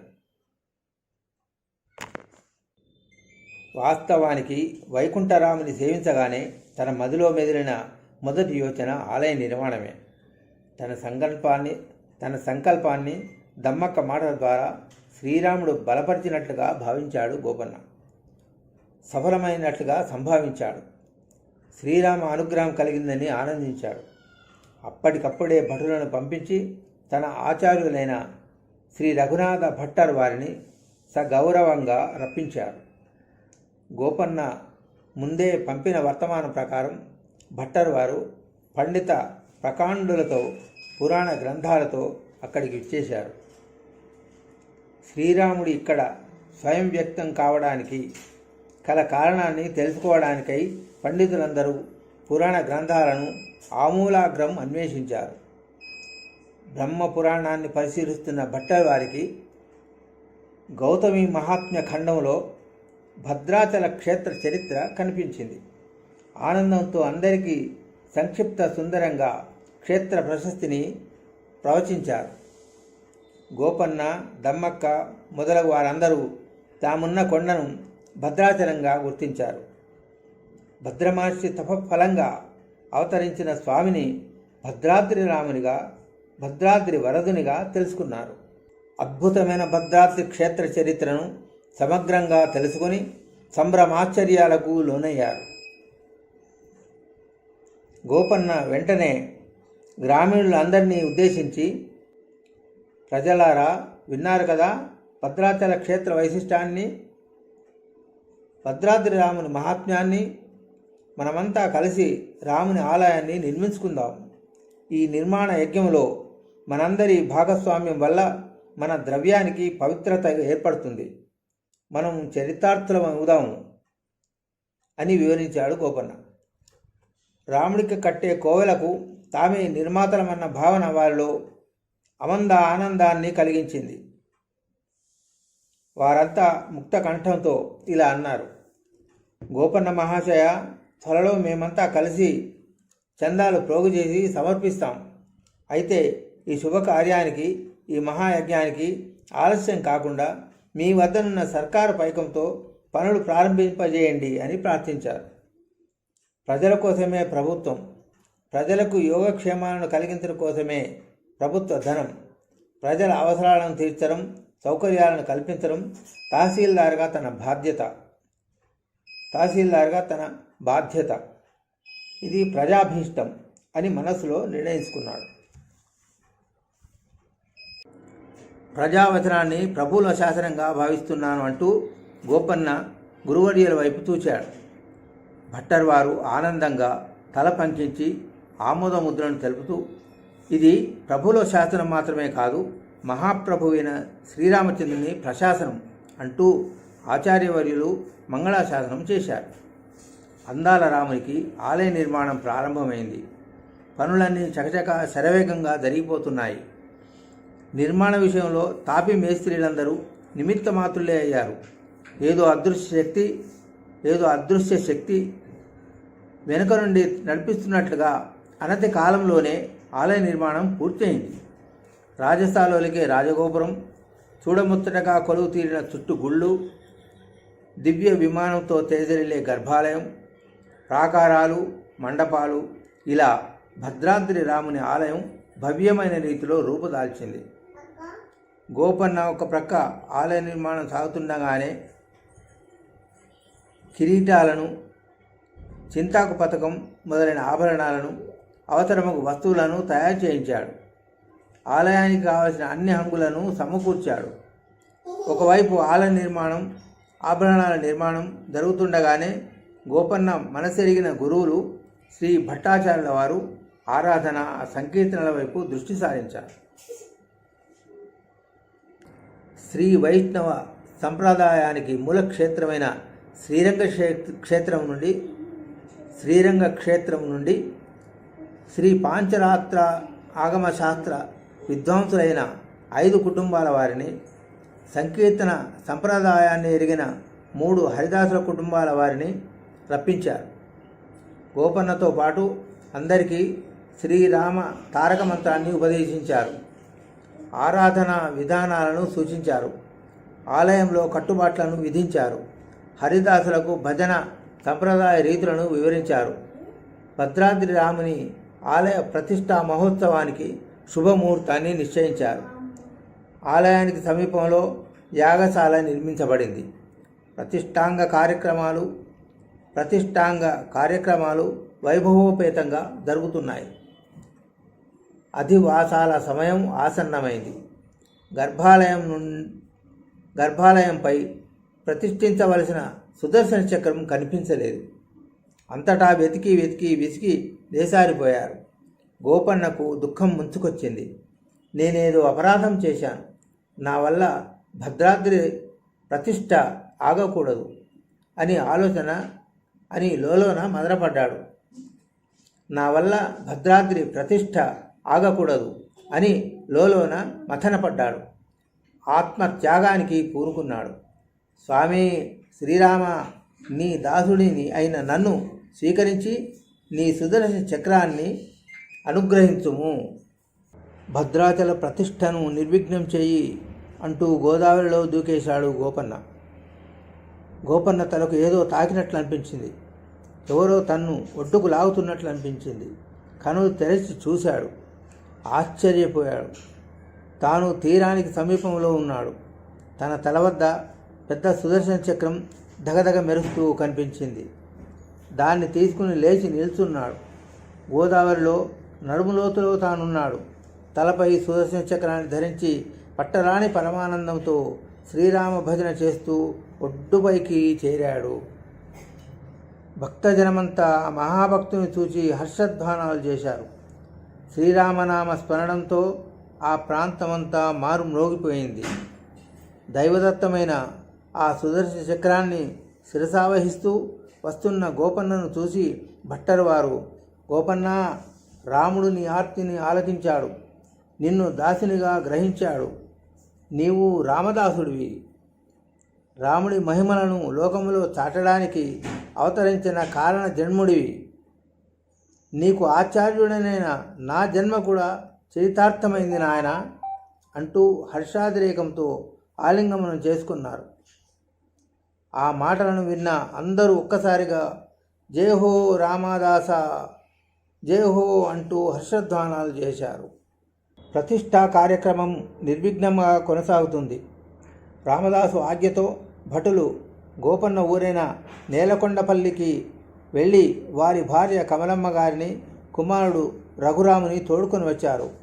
ప్రతిష్ఠా కార్యక్రమాన్ని నిర్వహించే యాజ్ఞికులైన విద్వాంసులు శ్రీరామదాసు దంపతులచే పూజా కార్యక్రమాలను చేయించారు. శుభముహూర్తానికి సమయం ఆసన్నమైంది. భక్త రామదాసు తమ ఆచార్యులైన భట్టర్ వారి శ్రీహస్తాల మీదుగా గర్భాలయంపై సుదర్శన చక్ర ప్రతిష్ఠ చేయించారు. శ్రీ వైష్ణవ సాంప్రదాయానికి అనుగుణంగా శ్రీ పాంచరాత్ర దివ్యాగమోక్తంగా భద్రాచల క్షేత్ర ప్రతిష్ఠ చారిత్రాత్మకంగా వైభవోపేతంగా జరిగింది.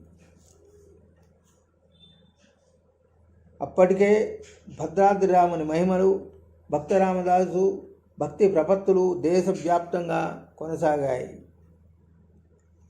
భక్తులు తండోపతండాలుగా వచ్చి శ్రీరాముని సేవిస్తూ భక్తరామదాసు ఆలపించే భద్రాద్రి రాముని కీర్తనను వింటూ పరవశించిపోతున్నారు. వచ్చిన భక్తులందరికీ ప్రసాదంగా అన్న సంతర్పణ నిరంతరాయంగా జరుగుతోంది. ఒకనాడు రామదాసు కుమారుడు రఘురాముడు ఆటలాడుకుంటూ కాలు జారి గంజిగుంటలో పడి ప్రాణాలు విడిచాడు. అన్న సంతర్పణను గావిస్తున్న రామదాసుకు ఈ వార్త తెలిసింది. నిశ్చేష్టుడైపోయాడు. ఏం చేయాలో తోచలేదు. అన్న సంతర్పణకు ఆటంకం కలగకుండా పురమాయించి పరుగున ఆ ప్రాంతానికి చేరుకున్నాడు. అప్పటికే కన్న కొడుకును ఒడిలో పడుకోబెట్టుకుని కన్నీరు మున్నీరుగా విలిపిస్తోంది కమలమ్మ. భర్తను చూడగానే తట్టుకోలేని దుఃఖంతో గొల్లుమంది. భార్యను ఓదార్చాడు. శ్రీరాముడే మనకు రక్ష అంటూ దుఃఖాన్ని దిగమృంగుతూ కొడుకును చేతులలో ఎత్తుకొని కోవెల వద్దకు వచ్చాడు గోపన్న. రాజగోపురం ముందు రఘురాముని పడుకోబెట్టాడు. ఎంత తమాయించుకున్నా ఆగని దుఃఖంతో రామా, రఘురామ అంటూ బిగ్గరగా విలపించాడు. రక్షించు దొరవని నమ్మితి, నన్ను శిక్షించ తప్పేమి చేసితి అంటూ కీర్తించాడు. దాశరథి దయచూడవయ్యా, కరుణాపయోనిధి కనకరించవయ్యా అంటూ ప్రార్థించాడు. రామదాసు యొక్క అనన్య భక్తికి సంతోషించాడు శ్రీరాముడు. అశేష భక్తజనం చూస్తుండగా భద్రాద్రి రాముని అభయహస్తం నుండి దివ్య కాంతి రేఖలు బాలునిపై ప్రసరించాయి. అంతా బిగ్గరగా రామనామ సంకీర్తన చేయసాగారు. రఘురాముడు నిద్ర నుండి మేల్కొనేవాడిలా కళ్ళు నులుముకుంటూ లేచి కూర్చున్నాడు. కనుల ముందు జరిగిన సంఘటనతో అందరూ సంభ్రమాశ్చర్యాలతో మునిగిపోయారు. భద్రాద్రి రాముని మహిమలను వేణుళ్ల కొనియాడారు. ఈ తతంగమంతా గమనిస్తున్న రాజభటులలో కొందరు అసూయ దేశాలతో తానీషా ప్రభువుకు ఫిర్యాదు చేయాలని గుర్రాలనెక్కి గోల్కొండ వైపు దౌడు తీశారు. కొలువు కూటంలో ఉన్న తానీషాకు హసనాబాద్ తహసీల్దార్ అయిన కంచర్ల గోపన్న చేసిన భద్రాద్రి దేవాలయ నిర్మాణం విషయాన్ని ఫిర్యాదు రూపంలో విన్నవించారు. తన అనుమతి లేకుండా ఇష్టం వచ్చినట్లు ప్రవర్తించడమే కాక సర్కారీ పైకాన్ని కూడా ఖర్చు చేయడాన్ని జీర్ణించుకోలేకపోయాడు తానీషా. మండిపడ్డాడు. ఇదే అదనగా కొందరు అసూయపరులు తానీషాకు గోపన్న మీద ఉన్న విశ్వాసం వీగిపోయేలా అగ్నికి ఆజ్యం పోశారు. కోపంతో కొరకొరలాడుతూ గోపన్నను బందీని చేసి తీసుకురండి అని హుకుం జారీ చేశాడు. తమ పాచికలు పారినందుకు లోలోన సంతోషించారు కొందరు పాపాత్ములు. దండనాయకుడు భటులతో కలిసి భద్రాచలానికి చేరుకున్నాడు. ఆ సమయంలో పరిసర గ్రామాల వారినందరినీ భద్రాచలంలో సమావేశపరిచి వారి బాగోగులను తెలుసుకుంటూ వారికి పరిష్కారాలను సూచనలను చేస్తున్నాడు రామదాసు. ప్రజలంతా రామదాసు మాటలను భక్తి శ్రద్ధలతో వింటున్నారు. భక్తివరేణ్యుడైన రామదాసును బందీని చేయడానికి భటులు భయపడ్డారు, బాధపడ్డారు కూడా. ప్రభువుల ఆజ్ఞను నివేదించారు గోపన్నకు. ప్రభువుల ఆజ్ఞ శిరసావించవలసినదే అని భక్తరామదాసు బందీ అయ్యాడు. చేతులకు సంకెళ్లను తగిలించారు. అన్ని గ్రామాల ప్రజలు అడ్డుకున్నారు. భక్తరామదాసు గారిని విడిచిపెట్టండి, ఆయన మహాత్ముడు, ఇదంతా ప్రజాభీష్టంతో జరిగిన మహత్కార్యం, మమ్మల్ని బంధించండి, ఆ మహాత్ముని మర్యాదగా విడిచిపెట్టండి అని తిరగబడ్డారు. ఇది ప్రభువుల ఆజ్ఞ, వారిని దర్శించి వారితో విన్నవించడం నా బాధ్యత. ఎవరు ఆటంకపరచకండి. భద్రాద్రి రామచంద్ర మహాప్రభువునకు అన్ని సేవలు ఆటంకం లేకుండా కొనసాగించండి అంటూ రామదాసు అందరినీ శాంతపరిచి ఆలయ బాధ్యతలను అక్కడి పెద్దలకు అర్చక స్వాములకు అప్పచెప్పి దండనాయకుని వెంట గోల్కొండకు బయలుదేరాడు. రామదాసును రాజదర్బారులో ప్రవేశపెట్టారు. ప్రశాంతమైన మౌము, నిశ్చలమైన దృష్టి, నుదుట తిరునామం, పంచే ఉత్తరీయాలు, కాళ్లకు గజ్జెలు, చేతిలో తంబుర పట్టుకొని ప్రవేశించిన రామదాసును చూడగానే దర్బార్లోని వారంతా అప్రయత్నంగా లేచి నిల్చొని చేతులు జోడించారు. తానేషాకు ఈ స్థితి తప్పలేదు. ఒక్కసారి తేరుకున్నారు అందరూ. అనుమతి లేకుండా సర్కారు సొమ్ముతో ఆలయం కట్టిన విషయాన్ని గురించి గద్దించాడు తానిషా. జహాపనా, ఇది దైవ కార్యం. అక్కడి ప్రజలంతా ప్రాణాల కంటే ఎక్కువ ప్రేమగా కోరిన ప్రజాకార్యం. వారి అవసరాలను తీర్చడానికి, వారి యోగక్షేమాలు చూడటానికే కదా ప్రభువులు నన్ను ప్రజాధికారిగా నియమించారు. వారి అభీష్టాన్ని కాదనలేకపోయాను అన్నాడు రామదాసు. అయితే అనుమతి లేకుండా సర్కారీ సొమ్మును వెచ్చిస్తావా అని మళ్ళీ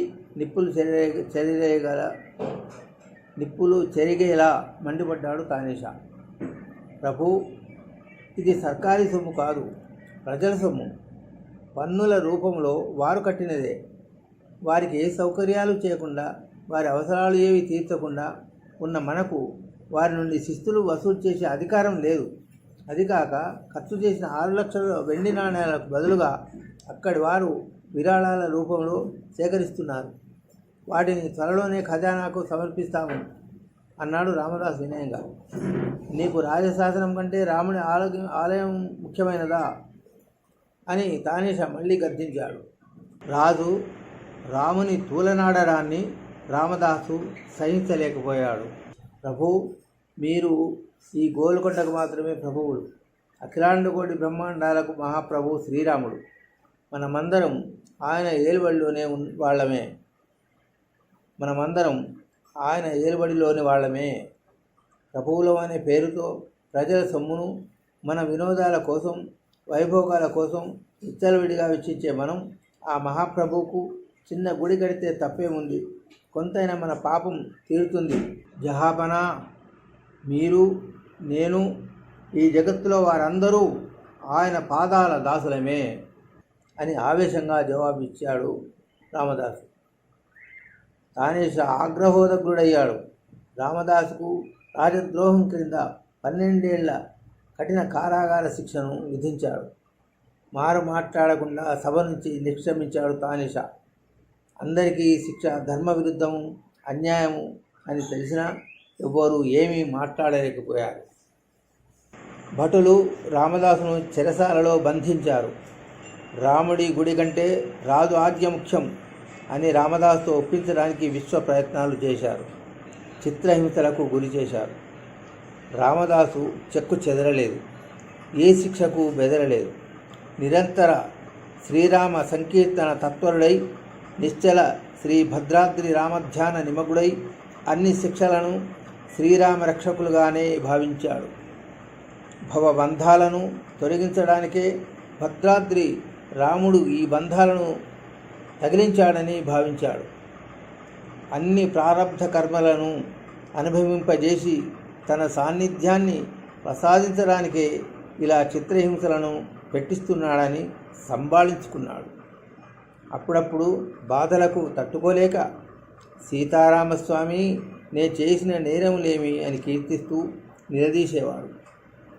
ఏ తీరున నన్ను దయదూచెదవో ఇనవంశోత్తమ రామా అని కీర్తిస్తూ ఒక్కొక్కసారి ప్రార్థించేవాడు. మరొకసారి పలుకే బంగారమాయేన కోదండపాణి అంటూ తనుతో దబాయించేవాడు. శిక్ష పేరుతో ఎవరు ఎంతగా చిత్రహింసలను పెడుతున్నా శ్రీరాముని కీర్తిస్తూనే అన్ని బాధలు భరించాడు రామదాసు. అన్ని హింసలు సహించాడు.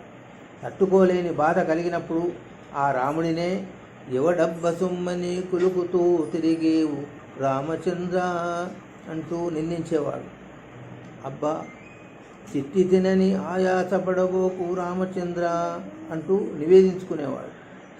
ఎన్ని బాధలు కలిగినా ఆయన్నే పొగిడాడు, ఆయన్నే తెగిడాడు, ప్రార్థించాడు, ప్రాధేయపడ్డాడు. ఇలా అనన్య భక్తికి అద్భుతమైన తార్కాణంగా నిలిచిపోయాడు రామదాసు. ఈ అనన్య భక్తి కరుణాపయునిది అయిన శ్రీరాముని కదిలించింది. రామదాసుని ప్రారబ్ధం తీరిపోయింది. అతనిని కటాక్షించవలసిన తరుణం ఆసన్నమైందని భద్రాద్రి రాముడు సన్నద్ధమైనాడు. ఆ రాత్రి భద్రాచల దివ్యక్షేత్రంలో సీతారాముల పవళింపు సేవ జరుగుతోంది. ఏకాంత సేవ వైభవాన్ని చెరసాలలో ఉండే భావిస్తున్నాడు రామదాసు. నా రామునికి ఇలా సుగంధాలు పూస్తున్నారు, నా సీతమ్మ తల్లికి ఇలా విరుల సరులను అలంకరిస్తున్నారు, తాంబూలాన్ని సమర్పిస్తున్నారు, మధురాలు నివేదిస్తున్నారు. ఇలా తలపులలోనే ఆ దివ్య దంపతుల ఏకాంత వైభోగాన్ని సంభావించాడు రామదాసు. నన్ను బ్రోవమని చెప్పవే సీతమ్మ తల్లి, నన్ను బ్రోవమని చెప్పవే అంటూ ఏకాంత సమయంలో నీ కాంతునితో చెప్పి నన్ను రక్షించమని చెప్పవే తల్లి అంటూ సీతమ్మను ప్రార్థించాడు. శ్రీరామచంద్రుడు నాపై చలము చేసినాడు. సీతమ్మ చెప్పవమ్మ జనకతనయ, నా మనవిని గైకొని జగజ్జనకునితో తెలుపవే అంటూ హృదయం ద్రవించేలా ప్రాధేయపడ్డాడు. రామదాసు నివేదన ఫలించాయి. అమ్మ పురుషకారం సిఫారసు చేసింది. రామయ్యలో రక్షణ దీక్ష కలిగి ఆ అర్ధరాత్రి ఒక అద్భుతం జరిగింది. భద్రాచల రామాలయం నుండి శ్రీరామ లక్ష్మణులు ఇద్దరూ మహాపురుష లక్షణ లక్షితాలైన మానుష రూపాలను ధరించి సిపాయి వేషాలను అలంకరించుకున్నారు. విల్లమ్మలను వీడలేదు. లక్ష్మణుడు 6 లక్షల బంగారు నాణెముల పట్టుమూటను చేతపట్టుకున్నాడు. అందాల అన్నదమ్ములిద్దరూ గోల్కొండ వైపు అతివేగంగా అడుగులు వేశారు. గర్భాలయం ముందున్న గరత్మంతుడు హనుమంతుడు దీన్ని గమనించారు. శ్రీరామ సౌమిత్రుల సిపాయి వేషాలకు తగినట్లుగా వారిద్దరూ కూడా పంచకళ్యాణి గుర్రాలుగా మారిపోయారు. గరుడాశ్వంపై శ్రీరాముడు, హనుమదశ్వంపై లక్ష్మణుడు మనోవేగానికి మించిన మహావేగంతో గోల్కొండ కోటకు చేరుకున్నారు. శ్రీరామచంద్రుని శ్రీపాద స్పర్శతో రాజప్రాసాదం వింత కాంతులతో విరాజిల్లింది. ఆ సిపాయిలిద్దరూ తానీషా సేన మందిరాన్ని చేరారు. తానీషాను తట్టి లేపారు. కనులు తెరచిన తానీషా ముందు కాంతి పుంజాలే దర్శనమిచ్చాయి. అదిరిపోయాడు. కళ్ళు నలుపుకొని తదేకంగా చూశాడు. ఆ కట్టుకునే దేహ సౌందర్యంతోనున్న సిపాయిలిద్దరూ కనిపించారు. అసంకల్పితంగా చేతులు జోడించి నమస్కరించాడు. రాచరికం గుర్తొచ్చి ఎవరు మీరు అని గద్దించాడు. వారిద్దరూ కన్నపేయమైన కంఠధ్వనితో మేము రామదాసుని బంటులం, నా పేరు రామోజీ, నా పేరు లక్ష్మోజీ అంటూ చెప్పారు. వారిద్దరిని చూస్తున్న ఆశ్చర్యంతో భయంతో తడబడుతూ ఎందుకొచ్చారు అని మాత్రం అడగగలిగారు. రామదాసు గారిని చెర విడిపించడానికి వచ్చాము. ఇదిగో వారు ఖర్చు చేసిన సర్కారీ సొమ్ము 6 లక్షల వెండి నాణేలకు బదులుగా 6 లక్షల బంగారు నాణాలు. వీటిని గ్రహించండి, రసీదునివ్వండి, మా రామదాసు గారిని విడిచిపెట్టండి అంటూ కొంచెం గద్దించినట్లుగా చెప్పాడు లక్ష్మణజీ. ఆ 6 లక్షల బంగారు వరాహాల మూటను తానిషా చేతిలో పెట్టాడు. అవాక్కైపోయాడు తానిషా. రసీదు ముద్ర వేయండి అంటూ శ్రీరాముడు తన ఉత్తరీయాన్ని అందించాడు. ఆ ఉత్తరీయం మీదనే రాజముద్రను వేశాడు తానిషా. ఆ అన్నదమ్ములనే తదేకంగా చూస్తూ ఆ సిపాయిలు చిరునవ్వులు చిందిస్తూ వెనుదిరిగారు. అద్భుతమైన కాంతిపుంజం ప్రత్యక్షమైంది. చూడలేక కళ్ళు మూసుకున్నాడు. తర్వాత చూడాలనుకున్న ఆ అందాల సిపాయిలు అగుపించలేదు. వెతికాడు, ప్రాసాదమంతా తిరిగాడు. అదంతా కలయమో అనుకున్నాడు. కానీ కనుల ముందు కనిపించే కనక ప్రతిమలను కాదనలేకపోయాడు. నాణెంలో ఉన్న ఆ మాడ ప్రతిమను దీక్షగా గమనించాడు. ఆశ్చర్యం, అవి నాణేలు కావు, పట్టాభిషేక రాముని బంగారు ప్రతిమలు. దిగ్భ్రమ చెందాడు. సందేహం లేదు, వచ్చిన వాళ్ళు రామలక్ష్మణులే అని నిశ్చయించుకున్నాడు తానిషా. చెరసాల వైపు పరుగులు తీశాడు. ఈ సంరంభానికి అంతఃపుర పరివారమంతా మేల్కొన్నారు. ప్రభు వెంట పరుగులు తీశారు. అందరూ రామదాసు చెరసాలకు చేరుకున్నారు. చెరలో రామదాసు నిశ్చల ధ్యాన నిమగ్నుడై ఉన్నాడు. మహాభక్త రామదాస అంటూ తానిషా రామదాసును సమీపించాడు. ప్రభు యొక్క కంఠధ్వని విని కనులు తెరిచాడు రామదాసు. అందరూ జయహో రామదాస, భద్రాచల రామదాస అంటూ జయజయధ్వానాలు చేశారు. విషయమేమి అర్థం కాలేదు రామదాసుకు. తానిషా తనకు జరిగిన శ్రీరామదర్శన వృత్తాంతాన్ని వివరించాడు. ప్రభు, మీరు భాగ్యవంతులు, నా రాముని దర్శించారు, సేవించారు, సంభాషించారు అంటూ తానిషా చేతులు పట్టుకుని సంబరపడిపోయాడు రామదాసు. భక్తాగ్రేసర, ఇది నీ సాహచర్యం వల్లనే నాకు లభించిన సౌభాగ్యం. మమ్ములను మన్నించు. ఇప్పుడే నిన్ను చెర నుండి విడుదల చేస్తున్నాను. అంతేకాదు, భద్రాచల ప్రాంతమంతా నీకు జాగీరుగా సమర్పిస్తున్నాను. మహాప్రభు అయిన శ్రీరాముని సేవ చేసుకో, మమ్మల్ని తరింపజేయి అంటూ రామదాసును సత్కరించి ఛత్ర చామరాది రాజలాంఛనాలతో పల్లెకపై భద్రాచలానికి సాగనంపాడు. ఇదిలా ఉండగా భద్రాచల దివ్యక్షేత్రంలో ఆశ్చర్యకరమైన సంఘటన జరిగింది.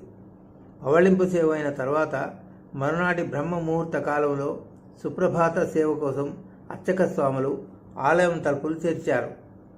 హరిదాసులు కూడా సుప్రభాత గానం చేయడానికి సంసిద్ధులయ్యారు. సుప్రభాత సేవకై తెరతీసిన అర్చక స్వామి అవాక్కైపోయాడు. ఆశ్చర్యం, ఊయలలో సీతారాములు కాకుండా రామలక్ష్మణులు ఉన్నారు. రాత్రి తాము అలంకరించిన నూలు వస్త్రాలు కాకుండా రామలక్ష్మణులకు సిపాయిలు వేసుకునే రాచరికపు దుస్తులు ఉండటాన్ని గమనించి నివ్వెరపోయారు. శ్రీరాముని ఉత్తరీయంపై తానిషా ప్రభువుల రాజముద్రను గమనించారు. నిశ్చేష్టులైపోయారు. సీతమ్మ విగ్రహం దూరంగా సింహాసనంలో ఉంది.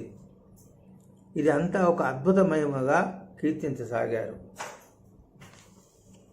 ఇంతలో భక్తరామదాసు సగౌరవంగా సపరివారంగా భద్రాచల క్షేత్రానికి చేరుకున్నాడు. అదిగో భద్రాద్రి, గౌతమి ఇదిగో చూడండి, ముదముతో సీతాముదిత లక్ష్మణులు కలిసి కొలువుగా రఘుపతియుండెడి. అదిగో భద్రాద్రి, అనుపమానమై అతి సుందరమై ధనరు చక్రమున ధగధగ మెరిసిడి. అదిగో భద్రాద్రి అంటూ తన తోడి వారందరికీ భద్రాద్రిని దర్శింపజేశాడు.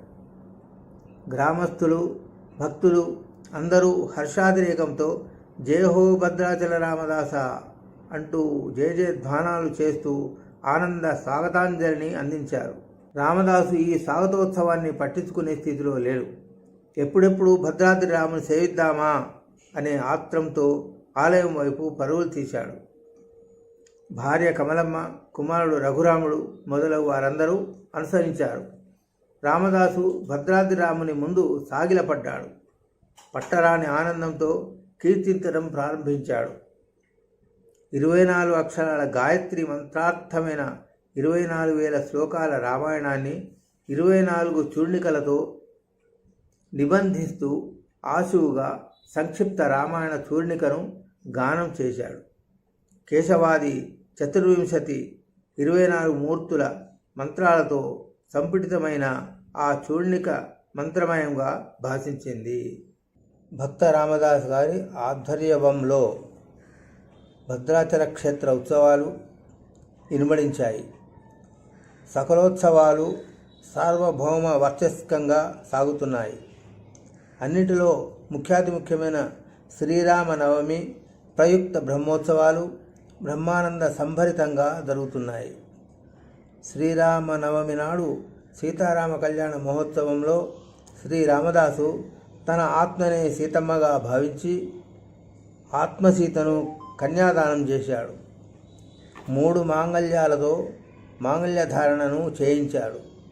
పుట్టింటి జనకునిది, మెట్టింటి దశరథునిది చెరో మాంగళ్యమైతే తాను ఒక తండ్రిగా సీతమ్మకు 3వ మాంగళ్యాన్ని జతచేశాడు. ఆ 3 మాంగళ్యాల సూత్రంతోనే నేటికి సీతారాముల కళ్యాణం జరుగుతోంది. ఈ కళ్యాణోత్సవానికి తానీషా తానే స్వయంగా పట్టు పీతాంబరాలను, మంచి ముత్యాల తలంబ్రాలను, బుక్క అంటే గులాం పొడిని తీసుకుని వచ్చి సమర్పించేవాడు. తన తర్వాతి తరాల ప్రభువులంతా శ్రీరామచంద్ర మహాప్రభువుకు ఇలాగే ప్రభుత్వం తరపున సమర్పించేలా కట్టడి చేశాడు. తానీషా హుకుం జారీ చేశాడు. సర్వమత సామరస్యం కల సామ్యమూర్తిగా చరిత్రలో నిలిచిపోయాడు. భద్రాద్రిలో భక్త రామదాసు గారు ఏర్పరిచిన మరో పెద్ద ఉత్సవం వైకుంఠ ఏకాదశి ప్రయుక్త అధ్యయనోత్సవం. వైకుంఠ ఏకాదశి ప్రయుక్త అధ్యయనోత్సవం వేద ఇతిహాస పురాణ దివ్య ప్రబంధ ఆగమాది గ్రంథాల పారాయణాలతో సాగే ఆ మహోత్సవాలలో తాను రచించిన దాశరథి శతకాన్ని కూడా అనుసంధించేవాడు. ఆనాటి నుండి ఈనాటి వరకు ఆబాల గోపాలాన్ని అలరిస్తూ వారి హృదయ సీమలను అలంకరించిన శతకరత్నం ఇదే. భద్రాద్రి రాముని సేవలో శేష జీవితాన్ని గడుపుతూ భక్తి ప్రపూర్ణములైన కీర్తనలను లోకానికి అందిస్తూ భక్తరామదాసు అంత్యకాలంలో శ్రీరామ సాయుధ్యాన్ని పొందాడు. కొద్ది కాలం గడిచిన తర్వాత భద్రాద్రి రామాలయాన్ని సకలోత్సవ పరిపుష్టంగా తీర్చిదిద్దిన మరో రామదాసు రాజా తూము లక్ష్మీ నరసింహదాసు. భక్తరామదాసు గారి యొక్క ప్రభావంతో ప్రభుత్వ ఉన్నత ఉద్యోగాన్ని కూడా విడనాడి భద్రాద్రి రామ పదారవింద సేవా అనురక్తులై తన జీవితాన్ని శ్రీరామ సేవలో అంకితం చేసిన ధన్యాత్ముడు. ఈ దాసవరుడు భద్రాద్రిని భజన సంప్రదాయానికి కేంద్ర స్థానంగా మలిచాడు. తెలుగు కీర్తనలతో తిరువారాధన జరిగే విధంగా 10 రకాల ఉత్సవాలను ఏర్పరిచి భద్రాద్రి రాముని తెలుగువారి ఇలవేల్పుగా నిలిపాడు. వీరికి అన్ని విధాల చేదోడు వాదోడుగా ఉంటూ వరద రామదాసు అనే మరో భక్తుడు కూడా భద్రాద్రి రాముని సేవించి తరించాడు. అఖిలాండకోటి బ్రహ్మాండ నాయకుడు మహాప్రభువు శ్రీరాముడే అన్న సత్యాన్ని స్ఫురింపజేస్తూ ప్రతినిత్యం ప్రభుత్వ ఉత్సవాన్ని ఏర్పరిచాడు. అదే దర్బార్ సేవ. దర్బార్లో కొలువు తీరిన కోదండరాముడు కోరిన కోర్కెలన్నీ తీరుస్తాడు. ఆపన్నుల ఆర్తిని తీర్చే ఆపదుద్ధారకుడై రక్షిస్తాడు. రామా నీవాడిని అని నమ్మిన వారిని దీక్షగా రక్షిస్తాడు. భవబంధాలను తొలగించే భవ విరాముడు అడిగో. భారతీయుల భాగధేయంగా వెలిసిన భద్రాద్రి రాముడు అడిగో. తెలుగువారి ఇలవేల్పుగా తెలుగునాట కొలువున్న అందాల రాముడు అడిగో. సేవించండి. ఈ భద్రాచల దివ్యక్షేత్రంలో 3 నాళ్ళు నివసిస్తే ముక్తి లభిస్తుంది. ఆదివారం నాడు 3 మార్లు భద్రగిరి ప్రదక్షిణం చేస్తే భూప్రదక్షిణం చేసినంత ఫలం ప్రాప్తిస్తుంది. ఇక్కడ ఆచరించే స్నాన దాన తపో యజ్ఞాదులన్నీ కోటి రెట్లు ఫలాలను అందిస్తాయి. భద్రాద్రిలో ఒక భక్తునికి చేసే అన్నదానం కోటి మందికి చేసిన దానితో సమానం. ఈ క్షేత్రంలో ప్రతి ఏటా సార్వభౌమ వర్చస్కంగా సాగే శ్రీరామనవమి కళ్యాణ మహోత్సవాన్ని సేవించిన వారు 100 అశ్వమేధ యాగాలు ఆచరించిన ఫలాన్ని పొందుతారు. వైకుంఠ ఏకాదశి నాడు ఉత్తర ద్వారంలో గరుడ వాహనంపై వేంచేసి ఉన్న వైకుంఠ రాముని సేవించిన వారు తప్పక మోక్ష సామ్రాజ్యాన్ని అలంకరిస్తారు. ఇలా బ్రహ్మపురాణం భద్రాద్రి క్షేత్ర మహాత్మ్యాన్ని వేనోళ్ల కొనియాడింది. భద్రాద్రి నిలయం రామం నత్వాపై ప్రముచ్యతే. భద్రాద్రి నిలయుడైన రాముని సేవించిన వారు సకల పాప విముక్తులవుతారు. భూవైకుంఠమైన భద్రాచలంలో వేంచేసి ఉన్న శ్రీరాముని సేవించిన వారు ఆ శ్రీవైకుంఠంలోని శ్రీమన్నారాయణుని యొక్క శ్రీపాద కైంకర్య నిరతులై నిరాత్స్య ఆనందాన్ని అనుభవిస్తారు. అంతా రామమయం, భద్రాద్రి అంతా శ్రీరామనామ సుధామయం. శ్రీరామ కథా తన్మయం, సేవించండి తరించండి. కలియుగ వైకుంఠము భద్రాచల నిలయము సేవింతము. భక్త రామదాస్. ఇది సచిత్ర శ్రీ భద్రాచల రామాయణం, శ్రీ భద్రాచల క్షేత్ర చరిత్ర. జై శ్రీ సీతారామచంద్ర స్వామి నమః. శ్రీ రఘునందన పరబ్రహ్మణే నమః. వాయుపుత్ర హనుమానికి జై. భద్రాచల క్షేత్రంలో శ్రీ అన్నపూర్ణ సమేత శ్రీ రామలింగేశ్వర దేవాలయం ఉంది. 100 సంవత్సరాల క్రితం కాశీ నుండి రామలింగేశ్వర స్వామిని తీసుకుని వచ్చి ప్రతిష్ఠ చేసినట్లు నిర్వాహకులు, శివాలయం బాధ్యులైన కాపా కృష్ణప్రసాద్ గారు, అడ్వకేట్ గారు తెలియజేస్తున్నారు. ఈ క్షేత్రమును దర్శించి తరించుతాం. ఓం నమ శివాయ. శ్రీ రామలింగేశ్వరాయ నమః. ఓం జై శ్రీరామ్. భక్త రామదాస్ గారు చేయించిన ఆభరణాలు. వత్సల పథకం. ఇది చింతాకు పథకం. ఇది శ్రీరామ మాడ. ఇది కలిగి తురాయి. 3 మాంగళ్యాలు, సీతమ్మ కిరీటం, ఇలా ఎన్నో ఆభరణాలు భక్త రామదాస్ గారు చేయించారు. జై శ్రీరామ్. భద్రాచల నివాసాయ భద్రాయ పరమాత్మనే జానకీ ప్రాణనాథాయ రామచంద్రాయ మంగళం.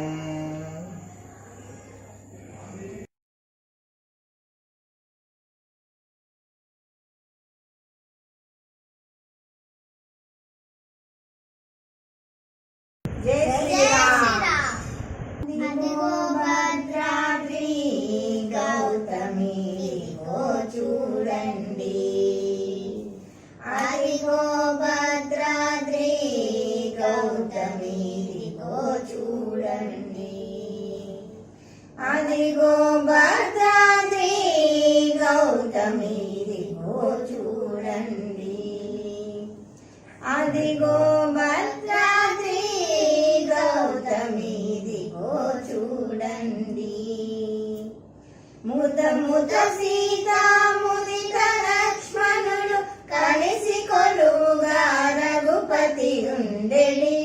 ముద ముద సీతా ముదిత లక్ష్మణులు కలిసి కొలువుగా రఘుపతి ఉండెడి. అదిగో భద్రాద్రి గౌతమి చూడండి. అదిగో భద్రాద్రి గౌతమి చూడండి. చారు స్వర్ణ ప్రాకార గోపుర ద్వారములతో సుందరమై ఉండెడి. చారు స్వర్ణ ప్రాకార గోపుర ద్వారములతో సుందరమై ఉండెడి. అదిగో భద్రాద్రి గౌతమి చూడండి. అదిగో భద్రాద్రి గౌతమి చూడండి.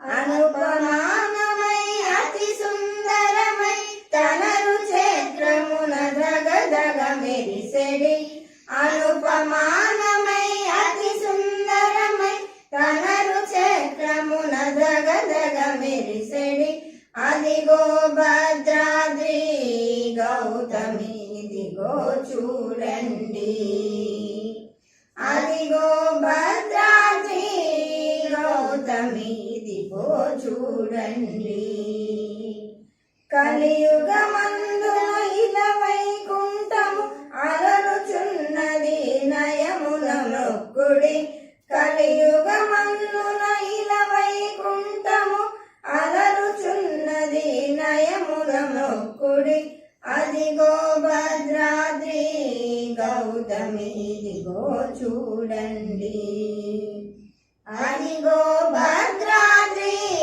గౌతమి ఇదిగో చూడండి శ్రీకరముగ నిల రామదాసుని ప్రాకటముగ బ్రోచే ప్రభువాసము శ్రీకరముగ నిల రామదాసుని ప్రాకటముగ బ్రోచే ప్రభువాసము శ్రీకరముగ నిల రామదాసుని ప్రాకటముగ బ్రోచే ప్రభువాసము అదిగో భద్రాద్రి గౌతమి ఇదిగో చూడండి అదిగో భద్రాద్రి గౌతమి ఇదిగో చూడండి ఇదిగో చూడండి ఇదిగో చూడండి మారుతి మారుతి మారుతి జయ మారుతి మారుతి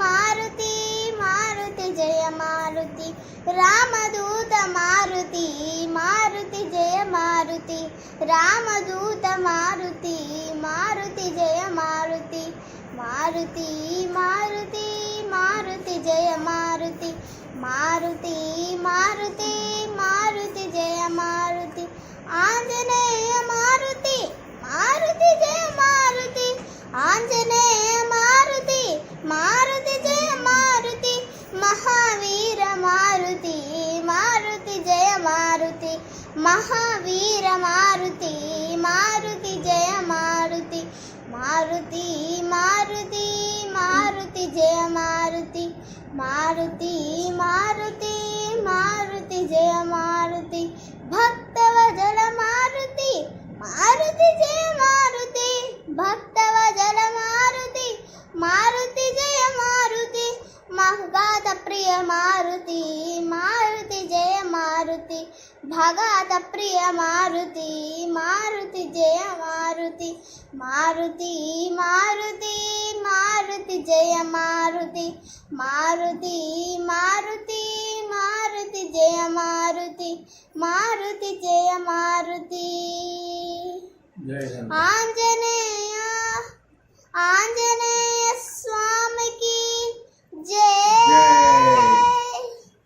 వామాంకస్థిత జానకి పరిలసత్కోదండ దండకరే చక్రం చోర్ధకరేణ బాహుయుగళే శంఖం శరం దక్షిణే బిభ్రాణం జలజాత పత్రనయనం భద్రాద్రి మూర్ధ్ని స్థితం కేయూరాణి విభూషితం రఘుపతిం సౌమిత్రియుక్తం భజే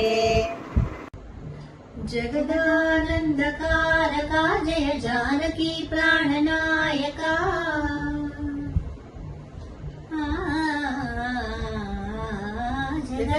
జగదానందకారకా జయ జానకి ప్రాణనాయకా శుభ స్వాగతం ప్రియ పరిపాలకా జగదానందకారకా జయ జానకి ప్రాణనాయకా శుభ స్వాగతం ప్రియ పరిపాలకా మంగళకరమౌ నీరాక ధర్మానికి వేదికవుగాక మా జీవనమేక పావనమౌగాక నీ పాలన శ్రీకరమౌగాక సుఖశాంతులు సంపదలిరుగాక నీ రాజ్యము ప్రేమ సుధామయమౌగాక జగదానందకారకా జయ జానకి ప్రాణనాయకా శుభ స్వాగతం ప్రియ పరిపాలకా రామ పాలనము కామధేనువని వ్యోమ సీమ చాటే రామ శాసనము తిరుగులేనిదని జలది బోధ చేసే రామ దర్శనము జన్మధన్యమని రాయి కూడా తెలిపే రామ రాజ్యమే పౌరులందరిని నీతి బాట నిలిపే రామ మంత్రమే తారకం బహుశక్తి ముక్తి సంధాయకం రామనామమే అమృతం శ్రీరామ కీర్తనం సుకృతం ఈ రామచంద్రుడే లోకరక్షయని అంతరాత్మ పలికే జగదానందకారకా జయ జానకి ప్రాణనాయకా శుభ స్వాగతం ప్రియ పరిపాలకా శ్రీరామ నామమే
అంతారామమయం ఈ జగమంతా రామమయం రామ రామ రామ రామ రామ రామ రామ రామ రామ రామ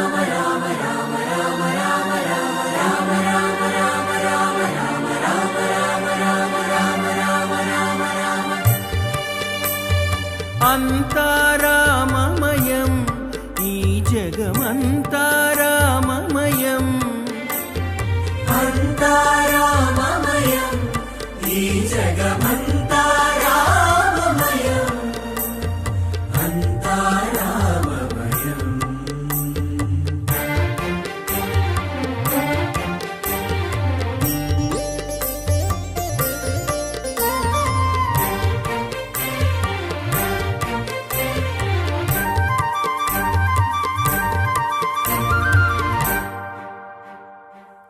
అంతరంగమున ఆత్మారాముడు అనంత రూపముల వింతలు సలుపగ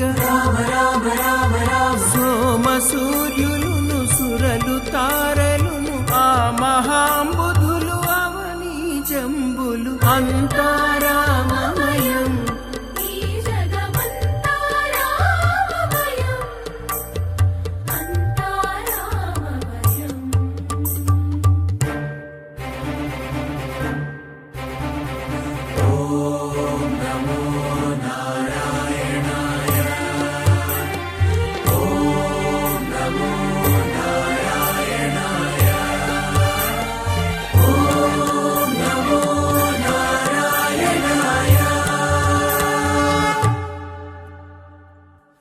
అండాండంబులు పిండాండంబులు బ్రహ్మాండంబులు బ్రహ్మలు మొదలుగా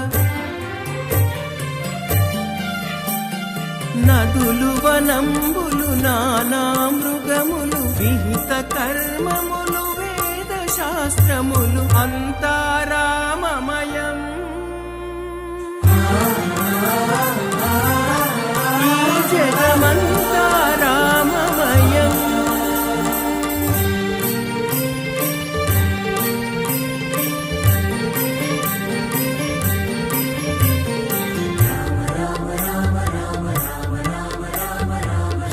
శ్రీరాఘవం దశరథాత్మజమప్రమేయం సీతాపతి రఘుకులాన్వయ రత్నదీపం ఆజానుబాహుం అరవిందదళాయతాక్షం రామం నిశాచర వినాశకరం నమా